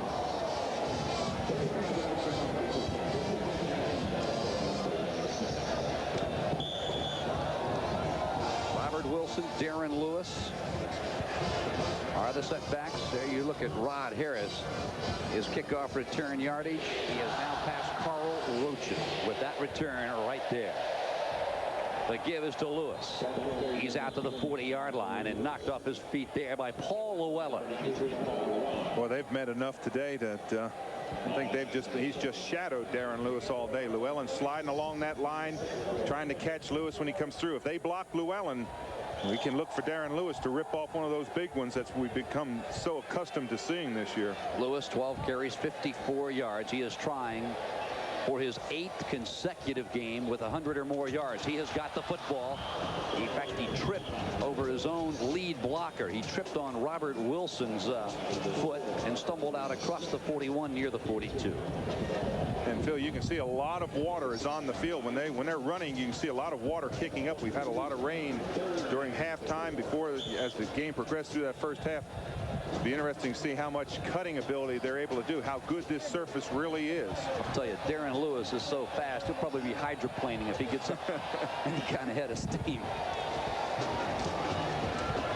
He's got the ball again, but this time he is knocked down. Philando Newton, the free safety. I'll tell you what, you talk about speed. Newton has got it. He's number 1 on this TCU team, and he was one of my number 1 choices on that All-Southwest team. Reacts very quickly to the football, great speed, and of course 5 interceptions coming into this game. 4th and 5 situation. Sean Wilson will kick it into the wind. Tony Brooks standing at his own 33-yard line. Wobbly punt. Brooks calling for the fair catch. He has got it. Correction, it is Philonda Newton. So from the 35-yard line, that is where the Horned Frogs will take possession. They'll have the ball. Texas Christian trailing 12-0. The Horned Frogs with the football as they come out of the eye. Basco with the pitch. It is Darthard. He turns the corner out across the 43, and a sure-handed tackle by Gary Jones knocks him down. A gain of 9. Again, we continue to see that quick pitch play, but of course now they do drive the ball in between. They're switching balls back and forth after every play to keep them dry. Scott Ankrum started the ball game for the Frogs. He went out on the first series after being belted in the helmet by Gary Jones. Brasco rolls near side. He won't roll long as he runs into John Roper. A loss of 3. You were wondering in the first half why they do not run to the right side. Yeah, I mean, it's not that much of a drop-off to run against Aaron Wallace, but John Roper with that great speed. Look at that, 32 career sacks. He comes along that line. He's got that speed that he can run with those backs. And, you know, this year, Dave, Roper and Wallace have now combined for 41 tackles behind the line. That is an amazing statistic. Give is to Jackson, and he will have a first down out across the 45 near the 46. Terry Price, the junior defensive end from Plano High School, on the stop. Of course, Plano High, 2-time defending state high school champions, beaten last night. We pause briefly for station identification. This is the Raycom Sports and Entertainment Network.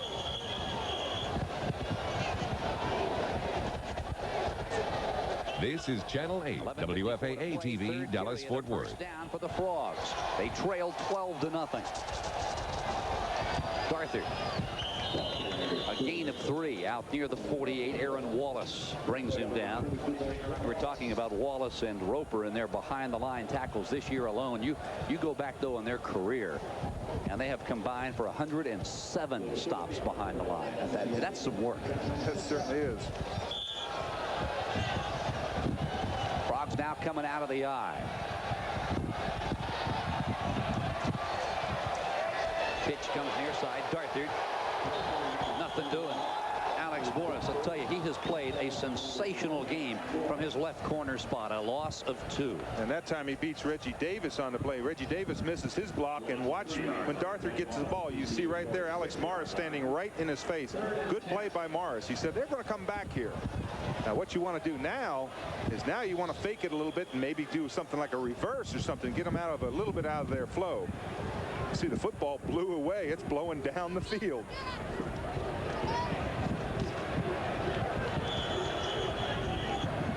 I want to remind our viewers, Dave and I will be selecting the Coors player of the game at the conclusion of today's game. I'll tell you, at this point, it might be Mother Nature.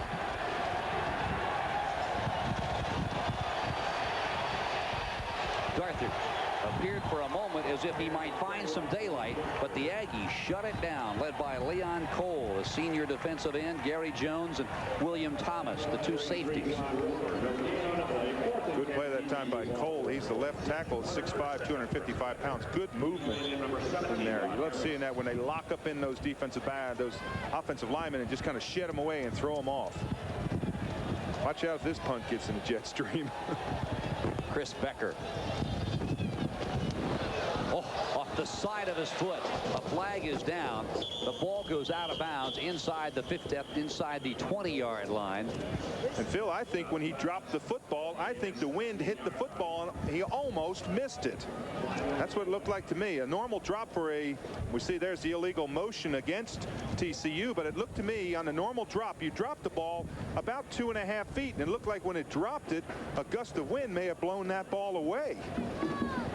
Because he got a terrible punt, and he's got probably a 35-40 mile-an-hour wind behind him. Illegal procedure against the Frogs. And the Aggies are going to force him to punt it again. Now watch right here. See right there when he drops it? Look where his foot makes contact. Look, it's almost on the ground. You see how he just barely made contact with it? That's not a good drop, that's for sure. Now, the ball bounced out of bounds inside the 20-yard line. This was a good penalty to accept by Texas A&M, because even if he gets the ball airborne and punts it into the end zone, they'll get it back at the 20-yard line. Boy, take a look at this score. The Buckeyes coming back from the dead, leading Michigan now 24-20. Wolves out in front at one point, 20-7. Becker, much better. And this one will go into the end zone. As I was mentioning, a good penalty to accept. And that ball is still bounced and go all the way to the track. That's unbelievable. A 59-yard punt. It comes with 9:55 to play here. And the third quarter from Kyle Field in College Station, Texas. We'll return with more where the Aggies have the football at their own 20-yard line. 1st and 10. They lead at 12-0. The give is to Wilson. Wilson, a high school freshman from Houston. Coming into this ball game, the freshman averaging 5.5 yards a carry. Paul Llewellyn on the tackle once again. But I'll tell you what, Llewellyn, I have a feeling is going to score very high on TCU's game films. Yes, he slid the line well. 2nd down and 7. The give is to Lewis. He is hit in the backfield. He'll lose 3. Mitchell Benson, the right tackle.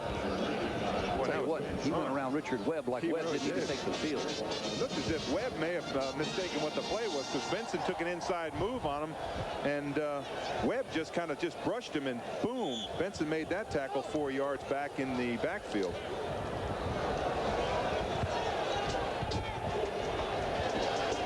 From the eye on 3rd and 10. This is a very important play for the defensive unit of TCU. Lewis trips at the line of scrimmage and goes down at the 21. It'll be 4th down and 9. And here comes the Aggie punting unit. Today we were talking about Roper and Wallace and how effective they have been at penetrating the opponent's offensive line. Tell you what, Texas Christian with 60 tackles behind the line as a team this year. So they too a very quick and a very gamble-oriented defense. Right, they do a lot of blitzing, do a lot of shooting, stunning the linebackers. Phil, I can't tell you how important it is for Sean Wilson to punt this ball low. You don't punt a punt in this situation up high, because it's liable to blow back into your face. There's at least a 35-mile-an-hour wind. Flag is down. There's a knuckleball punt. That ball had no rotation at all. Takes a bounce and will roll dead at the 45-yard line. We'll stay here a moment. A flag is down way back at the goal line. A 24-yard punt. Well, he kept it low, but he got an old Phil Necro movement on the ball.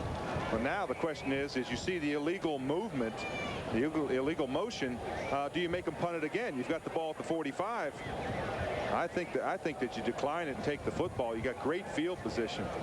That's exactly what Jim Wacker has elected to do, and a wise call indeed. With 8 minutes to go in the 3rd period.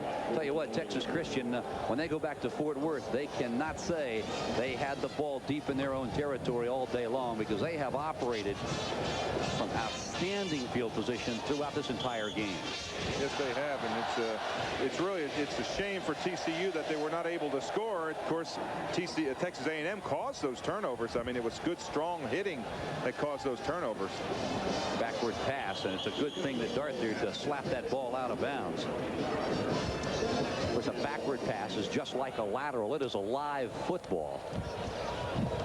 And again, they continue that no huddle offense, trying to capitalize on the movement of Texas A&M. 2nd down and 10 now from the 45.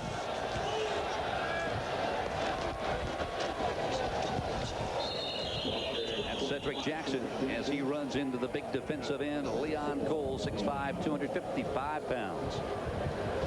Now let me guess. I think they're going to run towards Aaron Wallace away from John Roper. Let's see if they do run to the open field. That would be, as you see it, to the top of your screen.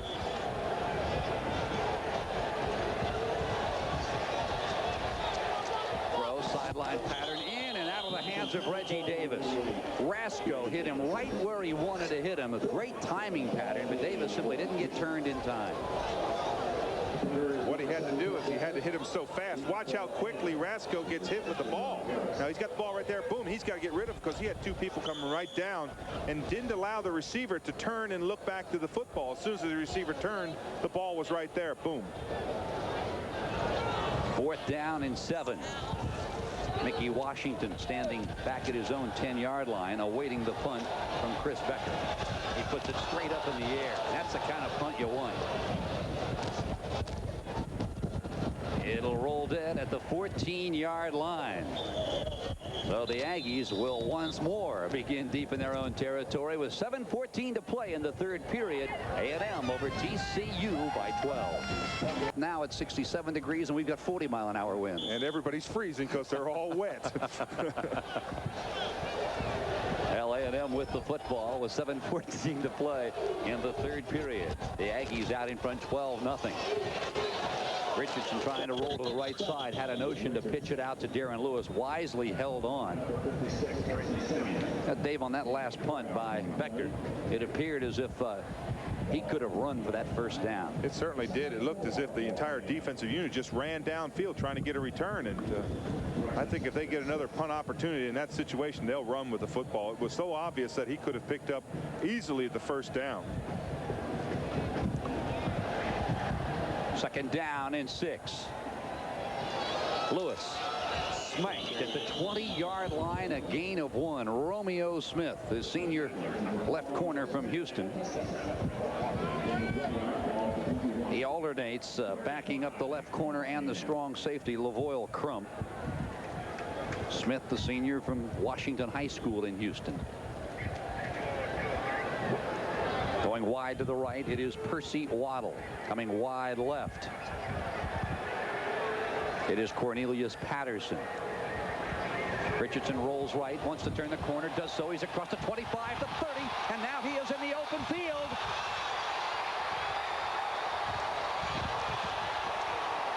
And what a great job Robert McWright did fighting off a block. He was the last man between Richardson and touchdown land. What a good read by Bucky Richardson on this play, whether to put it into the fullback, pitch it right here, and all of a sudden he just says, I'm just going to turn back up. You can see there Newton overran the play, got a good backside block there by Brian Ross, who picked off Philonda Newton, and you can see Richardson in the run. But good play there also by Robert McWright to run him down, but a nice play there. Probably the highlight of that play for the offense was the good block by Brian Ross on Philonda Newton. 1st down at the 34. The give is to Lewis. He's across the 33 down near the 32. Clock continues to run. We're at 5:29 remaining in the 3rd.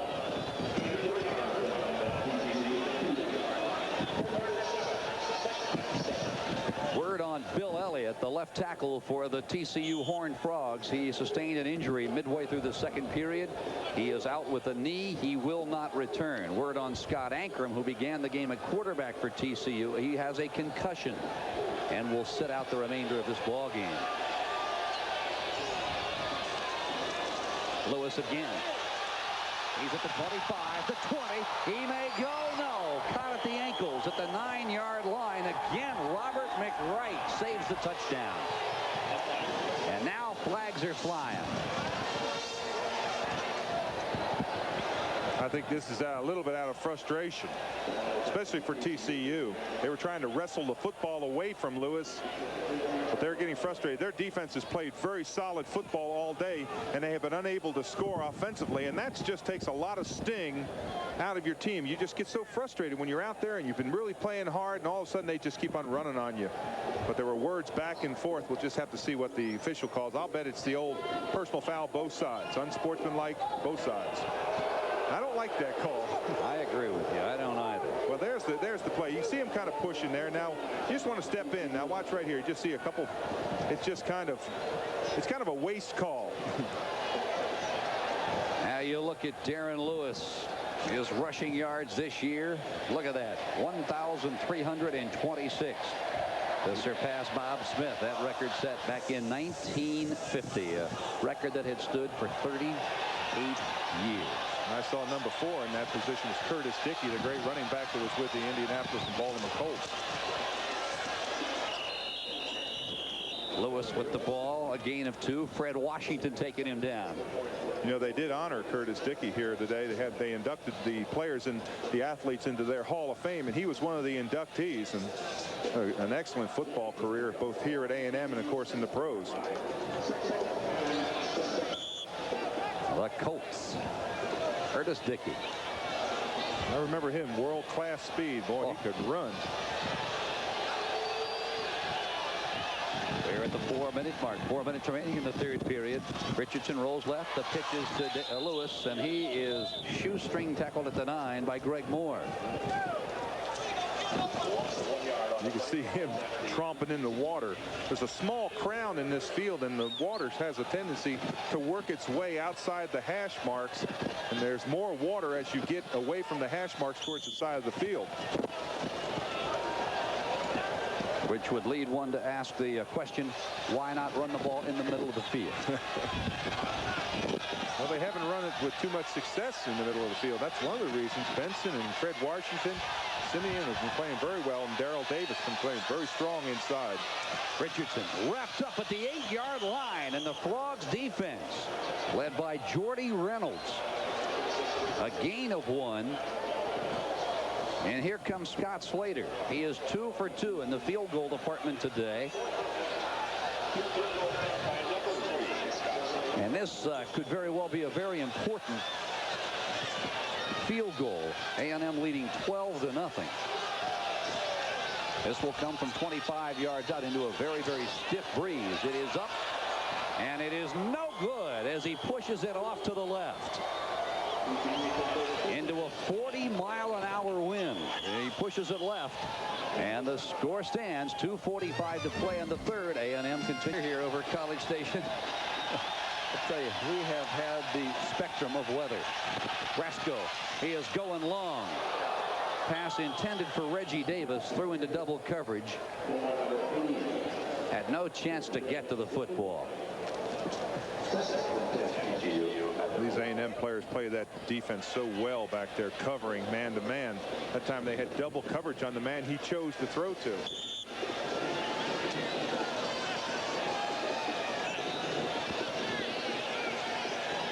Second down now and 10. Brasco going to the left side. Cut from behind and spun down by Leon Cole. We don't see that very often. A defensive end in 34 position come down the line and catch the quarterback, but no one blocks. He's at the top of your screen, comes down inside. Now look there, the quarterback makes the fake, and he's not going anywhere. Leon Cole, an excellent play down the line. Good speed for a big man. And now it is 3rd and 10.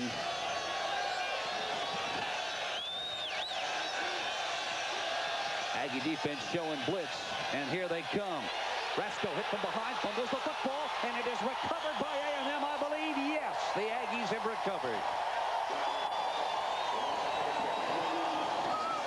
Well, you called it, Phil. Outside linebackers, we talked about them earlier, the Blitz brothers, Aaron Wallace and John Roper. This time it's Aaron Wallace from the outside. Look at this, Rasco nowhere to go. There's Wallace. Boom, knocks him down. Watch it again from the outside. We talked about speed being their greatest, just their greatest talent, and look at that speed. He's in the backfield before they even set up. That's why they have the nickname the Blitz brothers.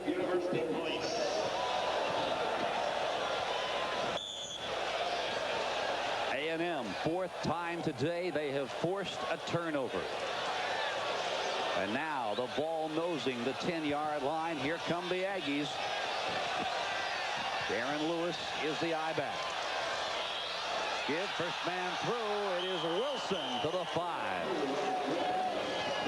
You know, one of the things we talked about was the fumbles that TCU has had this year. That makes them have 28 fumbles. They've lost 22 of them. That is unbelievable. I mean, you're bound to fall on 1 or 2 of them by accident. That's just amazing, that statistic. I think that's probably the thing that just troubles Jim Wacker more than anything, is just the number of fumbles that they have lost. And how do you correct it? 2nd down and 5. The ball at the 6. Lewis is cut from behind and spun down at the 5 by Mitchell Benson. Momentum may have carried him to the 4. Well, if that line marker is right, they still can get a first down inside the 1. I'll tell you, Scott Slater has hit 2 of 3 field goal attempts on the afternoon. He missed one less than 2 minutes ago from 25 yards out, kicking it into this 40-mile-an-hour wind. Aaron Lewis has come out. Larry Horton is in along with Robert Wilson. 3rd and 4. In motion, Waddle. Richardson rolling right. Wants to throw, and it is knocked down as he goes out of bounds. Oh, I think it was intercepted. Wait a minute. He may have been out of bounds, but that ball was intercepted. Richardson stepping on the sideline before he released the football. Great pressure by Mitchell Benson. And now it is 4th and about 6. Now watch when Richardson runs out here. He runs out of room. See when he steps on the sideline, right? Oh, wait a minute. Now, I didn't see him step on the sideline, Phil. I may have to have another look at that. But 44, I see what happened. 44 touched the ball, and he was out of bounds. Okay. Absolutely.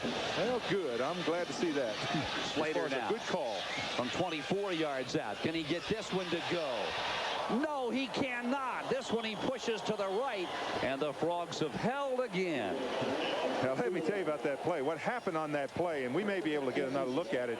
The quarterback was not out of bounds, but the person who tipped the football, now watch right here. He leaps. He's not out of bounds. Right here, he's not out of bounds, but watch who touches the football. You'll see number 44 touch it. That's Greg Moore. He has already established himself as being out of bounds.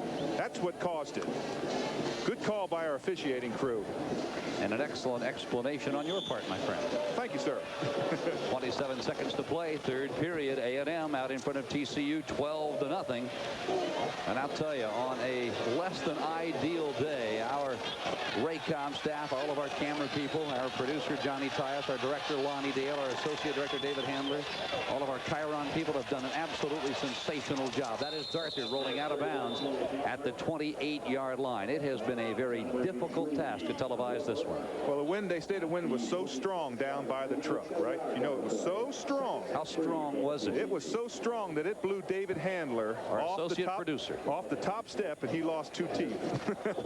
That's what the weather has done. He has lost 2 teeth? Well, I don't know if it's 2, but they said that 3 teeth, but he won't be kissing any girls from Lubbock soon. Well, he's got 32 of them. Teeth or girls? Rasco's pass complete to Reggie Davis. He is hit by Mickey Washington, a gain of 14. Out across the 42, near the 43. That stops the clock until the chain gang move. Let's take a look at other scores. Notre Dame continuing to lead over Penn State at Notre Dame. Have the Irish played any games on the road yet? I know. Look at that Michigan score, though. Ohio State 31-27, a 4-point lead in that one. There's the quarterback draw. Rasco out near the midfield stripe, tripped up at the 49-yard line. And that'll do it. The 3rd period has come to an end. A&M out that they had not had a losing season over 50 years, and that just broke it. They end up with 5-6 record this year. I saw some guy up in the stands up there who had no shirt on. I couldn't believe it. Probably a 5th-year senior. Well, as we get set to begin the 4th period of play, hit at the line of scrimmage, Tony Darther. Oh, is he met? Middle guard John Ellisor leading the charge.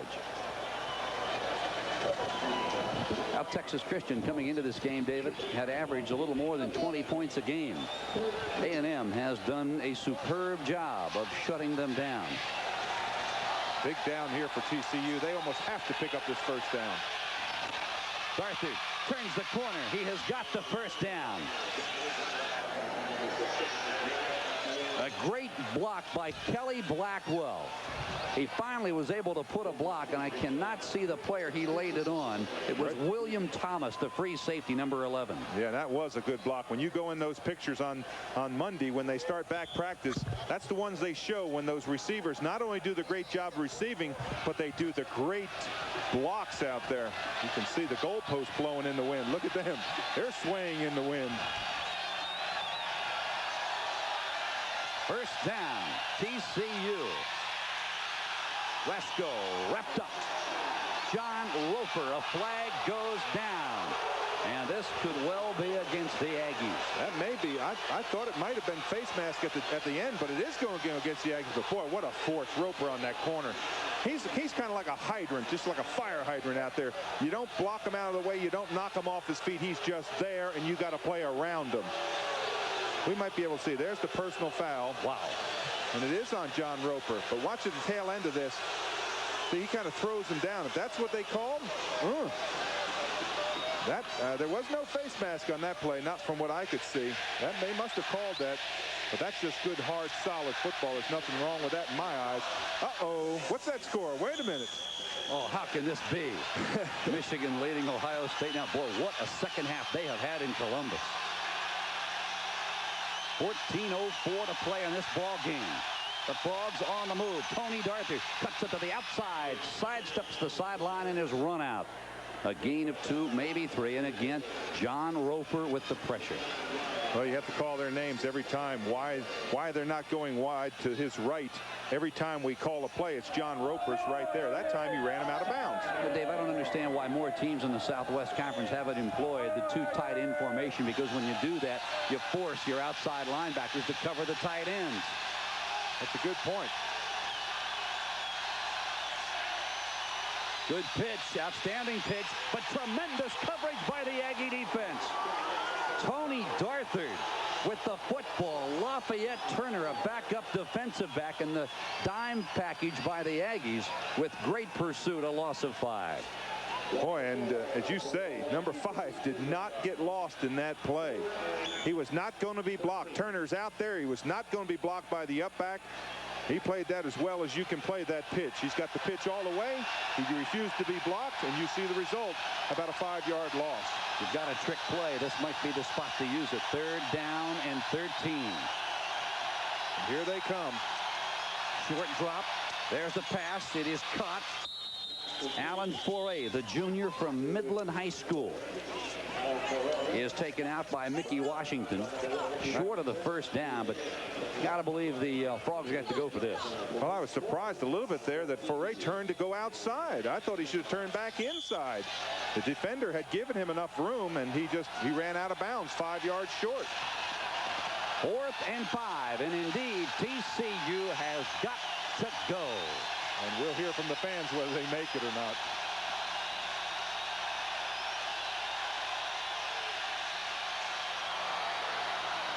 Pass intended for Reggie Davis.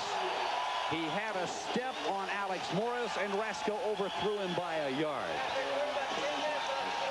So with 13:06 to play, the Aggies will get the football. They lead it 12-0. We'll come back to Kyle Field in blustery College Station, Texas, in a moment. And they are a reflection of their coach. The spirit that they played, they've played tremendous defense. They've been able to run the ball against a very stubborn TCU defense. But their defense, I think, has really been the key. Roper, Wallace, they play just like Jackie Sherrill taught them. Darren Lewis across the 34, out near the 35. Andre Spencer goes helmet to helmet with him. Gain of 9. It'll be 2nd down and 1. Lewis now with 91 yards, 9 yards away from his 8th consecutive 100-yard game. Well, he hasn't had that big breaker like he usually gets yet. Of course, Earl Campbell holds the Southwest Conference record with 10 consecutive 100-plus yards. Roosevelt Collins stopping Robert Wilson, a gain of 4. And Phil, if you're a Texas A&M fan right now, or you're a coach down that field, and I know Jackie Sherrill is thinking this, just drive the ball down, utilize a lot of the clock. We've got under 12.5 minutes left. Just consume it, protect it, don't let it get fumbled, and just drive the length of the field. That's an interesting statistic. Has not attempted to pass this half. Lewis at the 43-yard line, and he is hit and smothered there by Roosevelt Collins and Andre Spencer. Number 48, Roosevelt Collins.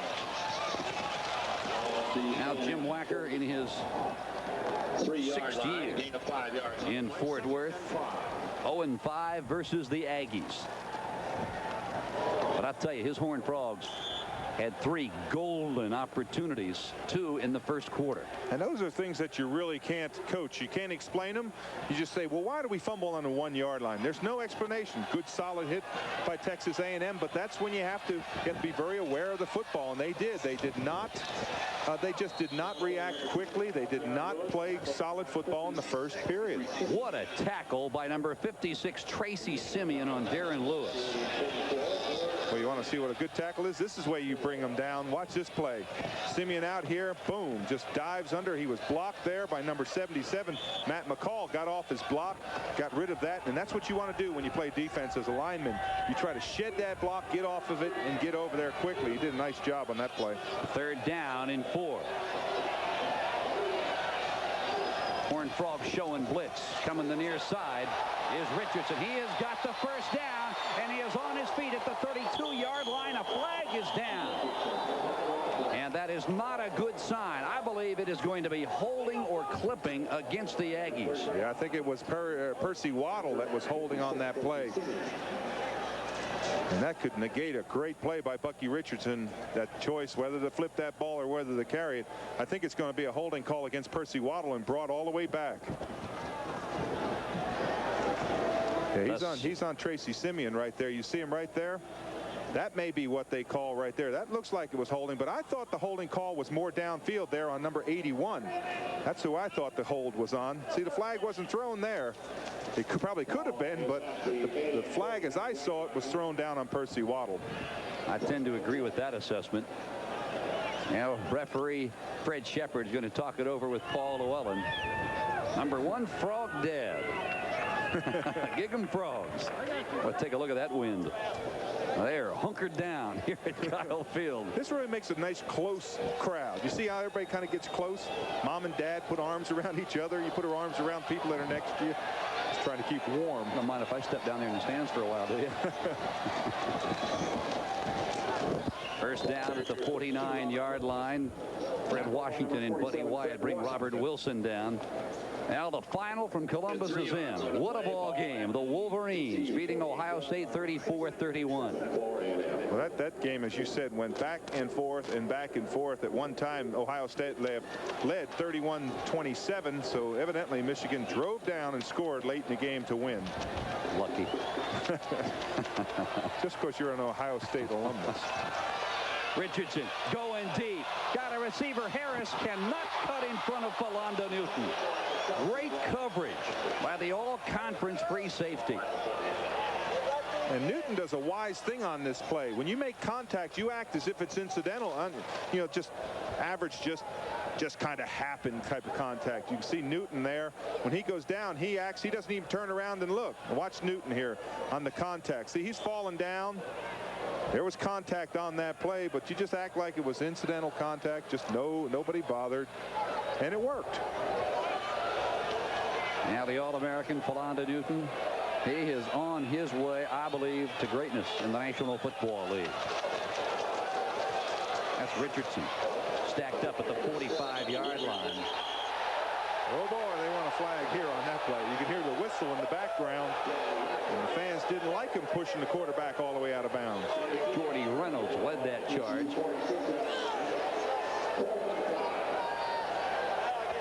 A gain of 3. Still short of a first down, and the Aggies will have to kick it away. Sean Wilson is on.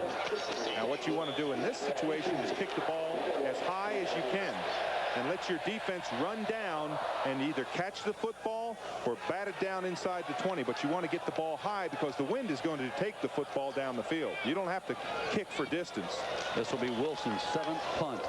Big high end over end, and I don't know what he was thinking, but he put it 9 yards deep in the end zone. He comes off shaking his head. I don't believe I did that. A 46-yard punt. That will stop the clock. Still plenty of time remaining. Horned Frogs trail the Aggies 12-0. I was. I'll tell you, the weather in Hawaii was a lot better than it is here. Why don't you look at those guys out there with red shirts, T-shirts. Rasco with the quarterback draw. Flag goes down, and it was a very late flag.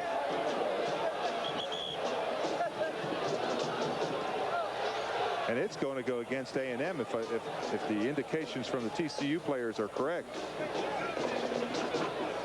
I'll say one thing, the officials have not. There's the face mask penalty against them. That's why the lateness of the call. Oh, it's a big one too.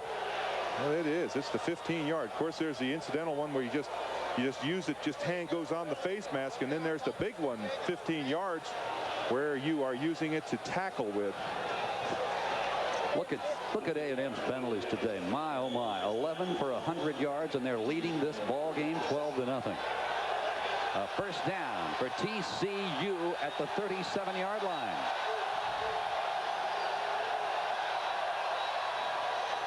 Pitch, Darthur turns the corner and scampers out of bounds at the 40. A gain of 3. Jeroy Robinson, the junior outside linebacker, runs him out. And I bet you when he turned around, when the quarterback, Rasco, turned around and saw that the fullback wasn't there, the fullback went the wrong way, I bet he had a lump in his throat, because the only thing he could do is just pitch it out there. Second down and 7. Rasco again tried to pitch it. And I'll tell you what, he almost pitched it right into the arms of number 95, Albert Jones. Boy, that was close. At the last second, it looked like Rasco was going to pitch this ball out. Now watch right here. See that right there? The last second, he brings it back inside. Now that ball is going to be pitched, as you said, right into the arms of Albert Jones. Third down and 6. You can see him trying to warm up his fingers.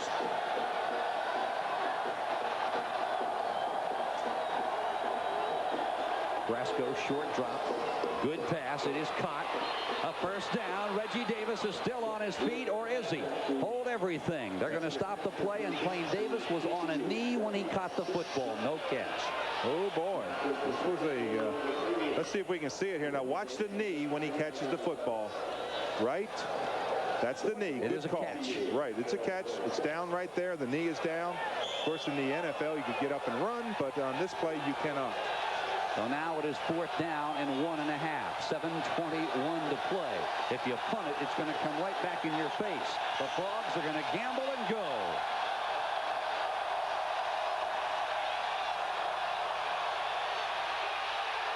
Fumbled the football, out of bounds it goes, and the Aggies have held. And who do you think was on the tackle? We talked about great players making great plays, and you see him there, number 83, John Roper. Watch him here. Good play down the line, get rid of the end, plays off the blocking back into the quarterback, causes the fumble, the ball goes out of bounds. You can't play any better than that.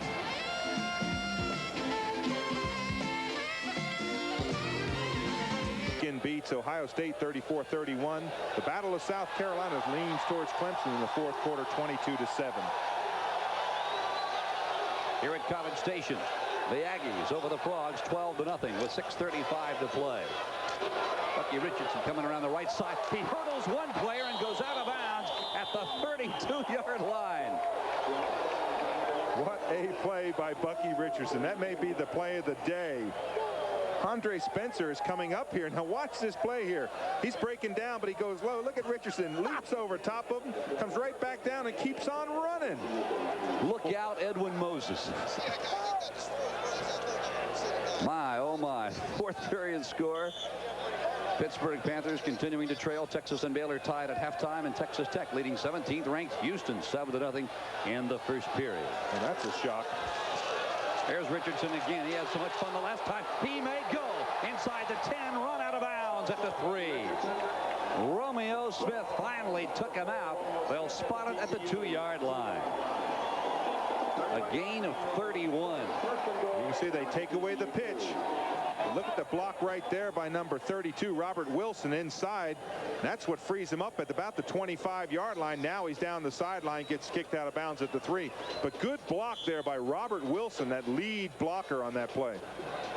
1st and goal, Aggies at the 2-yard line. You know, there's so much youth in this backfield of Texas A&M. You look at Richardson, he's a sophomore. Wilson is a freshman. Darren Lewis is a sophomore. Their backups are freshmen and sophomores, so there's a lot of good things ahead for Texas A&M. The give is to Larry Horton, and he is stacked up at the line. Fred Washington, Mitchell Benson, Paul Llewellyn. And this is gamble time if you're TCU. You have got to think that they're going to come right up the middle. You've got to play the middle and guess. If they go wide, they're going to get the score, but you've got to stop up the middle first. So you look for those middle linebackers to just guess and fly up in there. If they go wide, well, you can't win them all. Bucky Richardson on a rollout here. No, right up the middle, over the right side goes Robert Wilson. Touchdown, Aggies. He's that running back that made that great play to free Bucky Richardson, and he's only a freshman. There's nobody back there in that backfield of Texas A&M that's past the sophomore. I'm looking back here, I see 3 deep. It's just amazing. The only one is Chris Osgood, who's the backup quarterback. He's the only junior back there, but of the top 9 players back there, all freshmen and sophomores. Another muff snap. It is picked up by Robert McWright, and he'll be taken down at the 30. Bucky Richardson on the tackle. Now that's that new rule in the NCAA this year. Now if he misses this, of course this is the extra point. If he misses this and he's able to pick it up and run with it, he would score a point. Score 2 points, I think. But of course that's all history because he didn't. But watch this player here by Robert Wilson, just blasting in there. Finds a little seam, good line surge there. No one there to fill up that crack when he went over, and Wilson carried it in for a score. Good line surge here. There's Llewellyn taking the up back, but no one else there to pick up Robert Wilson. 5:46 remaining in this ball game. The Aggies shutting out the Horned Frogs of TCU 18-0. 18-0 A&M over the Horned Frogs as the Texas Aggies will boot it away. Talbot at the goal line. It is Tommy Palmer.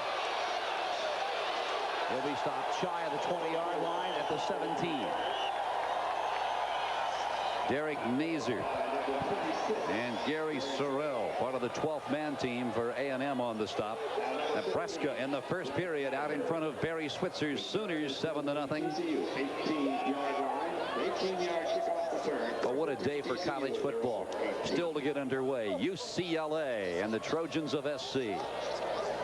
There, Phil, you see the 5-play 43-yard drive. Only took a minute 20 seconds, but highlighted by that Bucky Richardson scramble.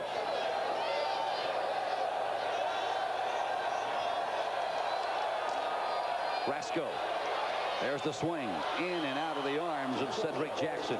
You know, that touchdown you spoke of by Robert Wilson, that was his 8th touchdown this year. And I'll tell you, that equals a Texas A&M record for most touchdowns by a freshman.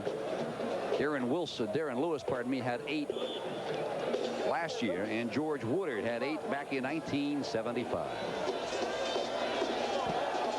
I want to remind you, Dave and I will be selecting the Coors Player of the Game following today's outcome. Passes batted up in the air. Adam Bobb got his hand on Rasco's aerial and knocked it down. Well, when you know they're going to pass, here they come. Adam Bobb's the linebacker, gets right up in Rasco's face, and the ball is batted down. Now it puts a lot of pressure on your offensive line. Now when you have to pass, they know you have to pass.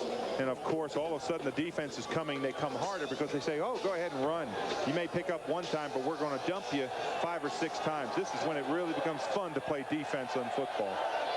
Here comes everybody. Roper's coming in, and he knocks Rasco down, and a flag now is down. Oh, boy. They are going to call this piling on. If they do, this is unbelievable. When Rasco went down, he turned back in towards the defender, and the defender looked as if he fell on top of him. It looked as if it was number 71, Jeff Shanks. We may have to look at this, but I think it's going to be dead ball foul, personal foul, piling on. Leon Cole, the guilty party. Now let's see what happens. Now watch right here at the tail end.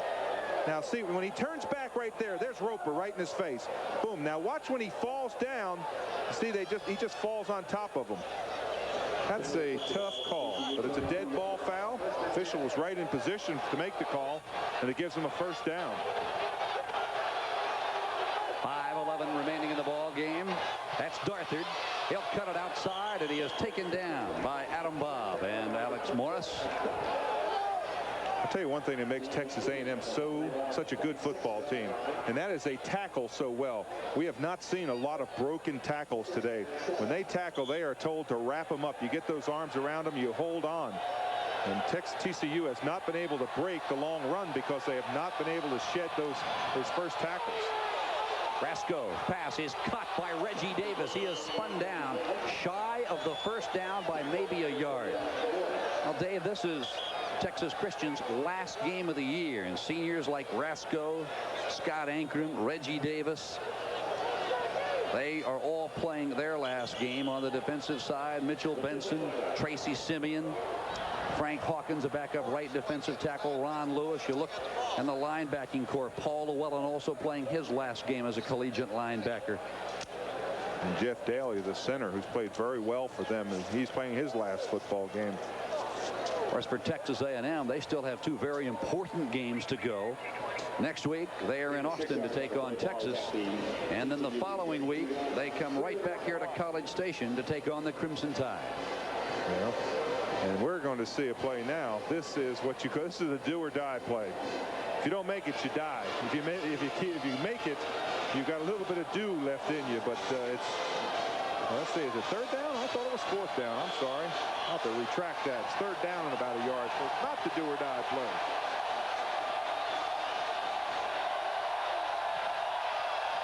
Full house backfield. That's a first down. Cedric Jackson's got it. Gosh, surprised me they ran over towards John Roper on that play. But you know, when you have those good linebackers like Texas A&M has, it's hard to run away from them. Even their inside linebackers. Johnson, we talked about Adam Bobb, Dana Batista, their #1 tackler inside. And you mentioned it earlier, their first three tacklers are three of their first 4 tacklers are the #1 linebacking crew, 3 of their linebackers. First down, Frogs. Aggies showing blitz. Here they come. Rasco unloads. There's the timing pattern, and he throws it out of bounds. Pass intended for Reggie Davis. Coverage provided by the courtesy of Alex Morris. Now, what you have to do as a quarterback, and Rasco has got to know this, is you've got to change that snap count when you come up there.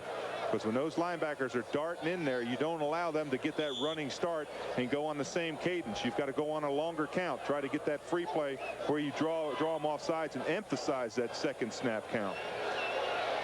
Rasco in the second half, 4 of 11 for 33 yards. Second and 10, 4:04 remaining in the game.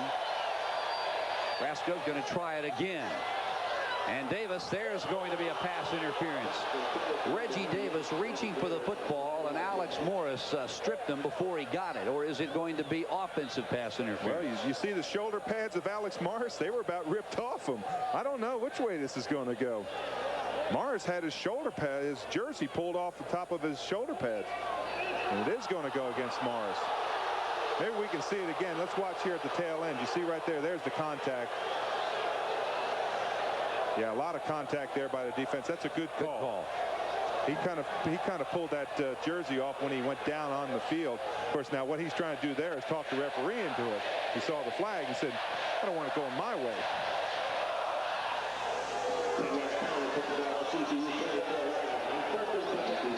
Want to remind you, Dave and I will be at the Astrodome in Houston 1 week from today, where the Rice Owls will take on Jack Party's Cougars of Houston. A&M, look at those penalties.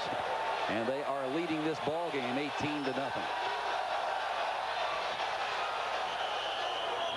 Tommy Palmer taken out by Leon Cole. I saw R.C. Slocum over there on the sideline. He was kind of had a big smile on his face, saying, well, this is my debut as the head coach. Jack, you'll be back according to his press release on Monday. And gosh, I can't believe you threw that flag on me. I wonder if in A&M's media guide next year they will list R.C. Slocum as being head coach 1 game. Rasco wrestled to the turf. It is Leon Cole and Terry Price, a loss of 4. Boy, and Cole is coming down that line so hard. That's the second time we've seen him catch him from the backfield.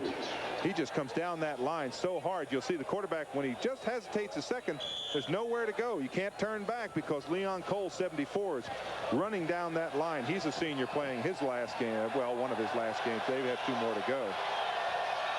3rd down and a bunch. Rasco. Here comes Roper, and he's down. John Roper is there once more, as is Terry Price, a loss of 16.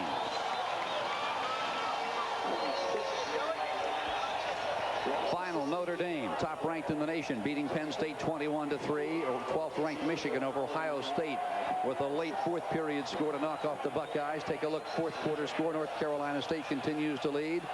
Texas Baylor, Houston, Texas Tech, deadlocked.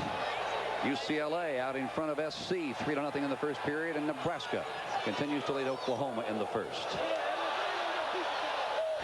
Short punt by Chris Becker rolls out of bounds at the 46-yard line. 2 minutes and 13 seconds to play. We'll come back to Kyle Field in a moment. Field goals and a couple of missed extra points. And don't be surprised if Darren Lewis doesn't get the ball. I think according to our statistics, he has 97 yards, so he's short of his 100 yards. Well, he has 2 there. That'll give him 99. Darren Lewis trying to get his 8th consecutive 100-plus yard performance. And I believe he got it there. His 27th carry today. Our statistics show an even 100 yards. But for good measure, give it to the kid again and let the sophomore ramble for more. Well, in this situation, you just give it to your best back, and he is your best back. There you see it, 8th 100-yard rushing game this season, 11 in his career, and he is, again, only a sophomore. Now they take him out, and they're going to rest him. Now, last year, as a freshman against Texas Christian, all he did was run for 194 yards. So I think Jim Wacker's probably seen enough of Lewis, at least this year. He's going to see him 2 more times. That's right. He's got 2 more chances to face him. Chris Osgood is now in at quarterback. Randy Simmons and Keith McAfee, a couple of redshirt freshmen, are now in at running back. Simmons, number 33, McAfee, number 34. They may have to measure this to see if it is, in fact, a first down. No, I was talking to R.C. Slocum, the acting head coach today for Texas A&M. He's been an assistant here in Aggie land for 16 years. When he is not acting as assistant head coach, he is the defensive coordinator. And I looked at his linebackers this year, Dave, and I said, you know, you're going to be losing Johnson and Batiste and Adam Bobb and Basil Jackson and John Roper. What are you going to do next year? He said, I'm going to see if I can talk Jackie and let me coach the offense. Well, we're pleased to announce that today's Coors Player of the Game is Bucky Richardson of Texas A&M. And look at Richardson's stats today. 12 carries, 98 yards. He is our Coors Player of the Game. He only completed 3 of 7 passes for 78 yards, but he did have 1 touchdown pass. And those statistics are indicative of the weather conditions here. Heavy rain during the first half and a lot of wind all day long. 3rd down and a foot, and it is Randy Simmons, the freshman redshirt from McKinney. He has got the first down, I believe.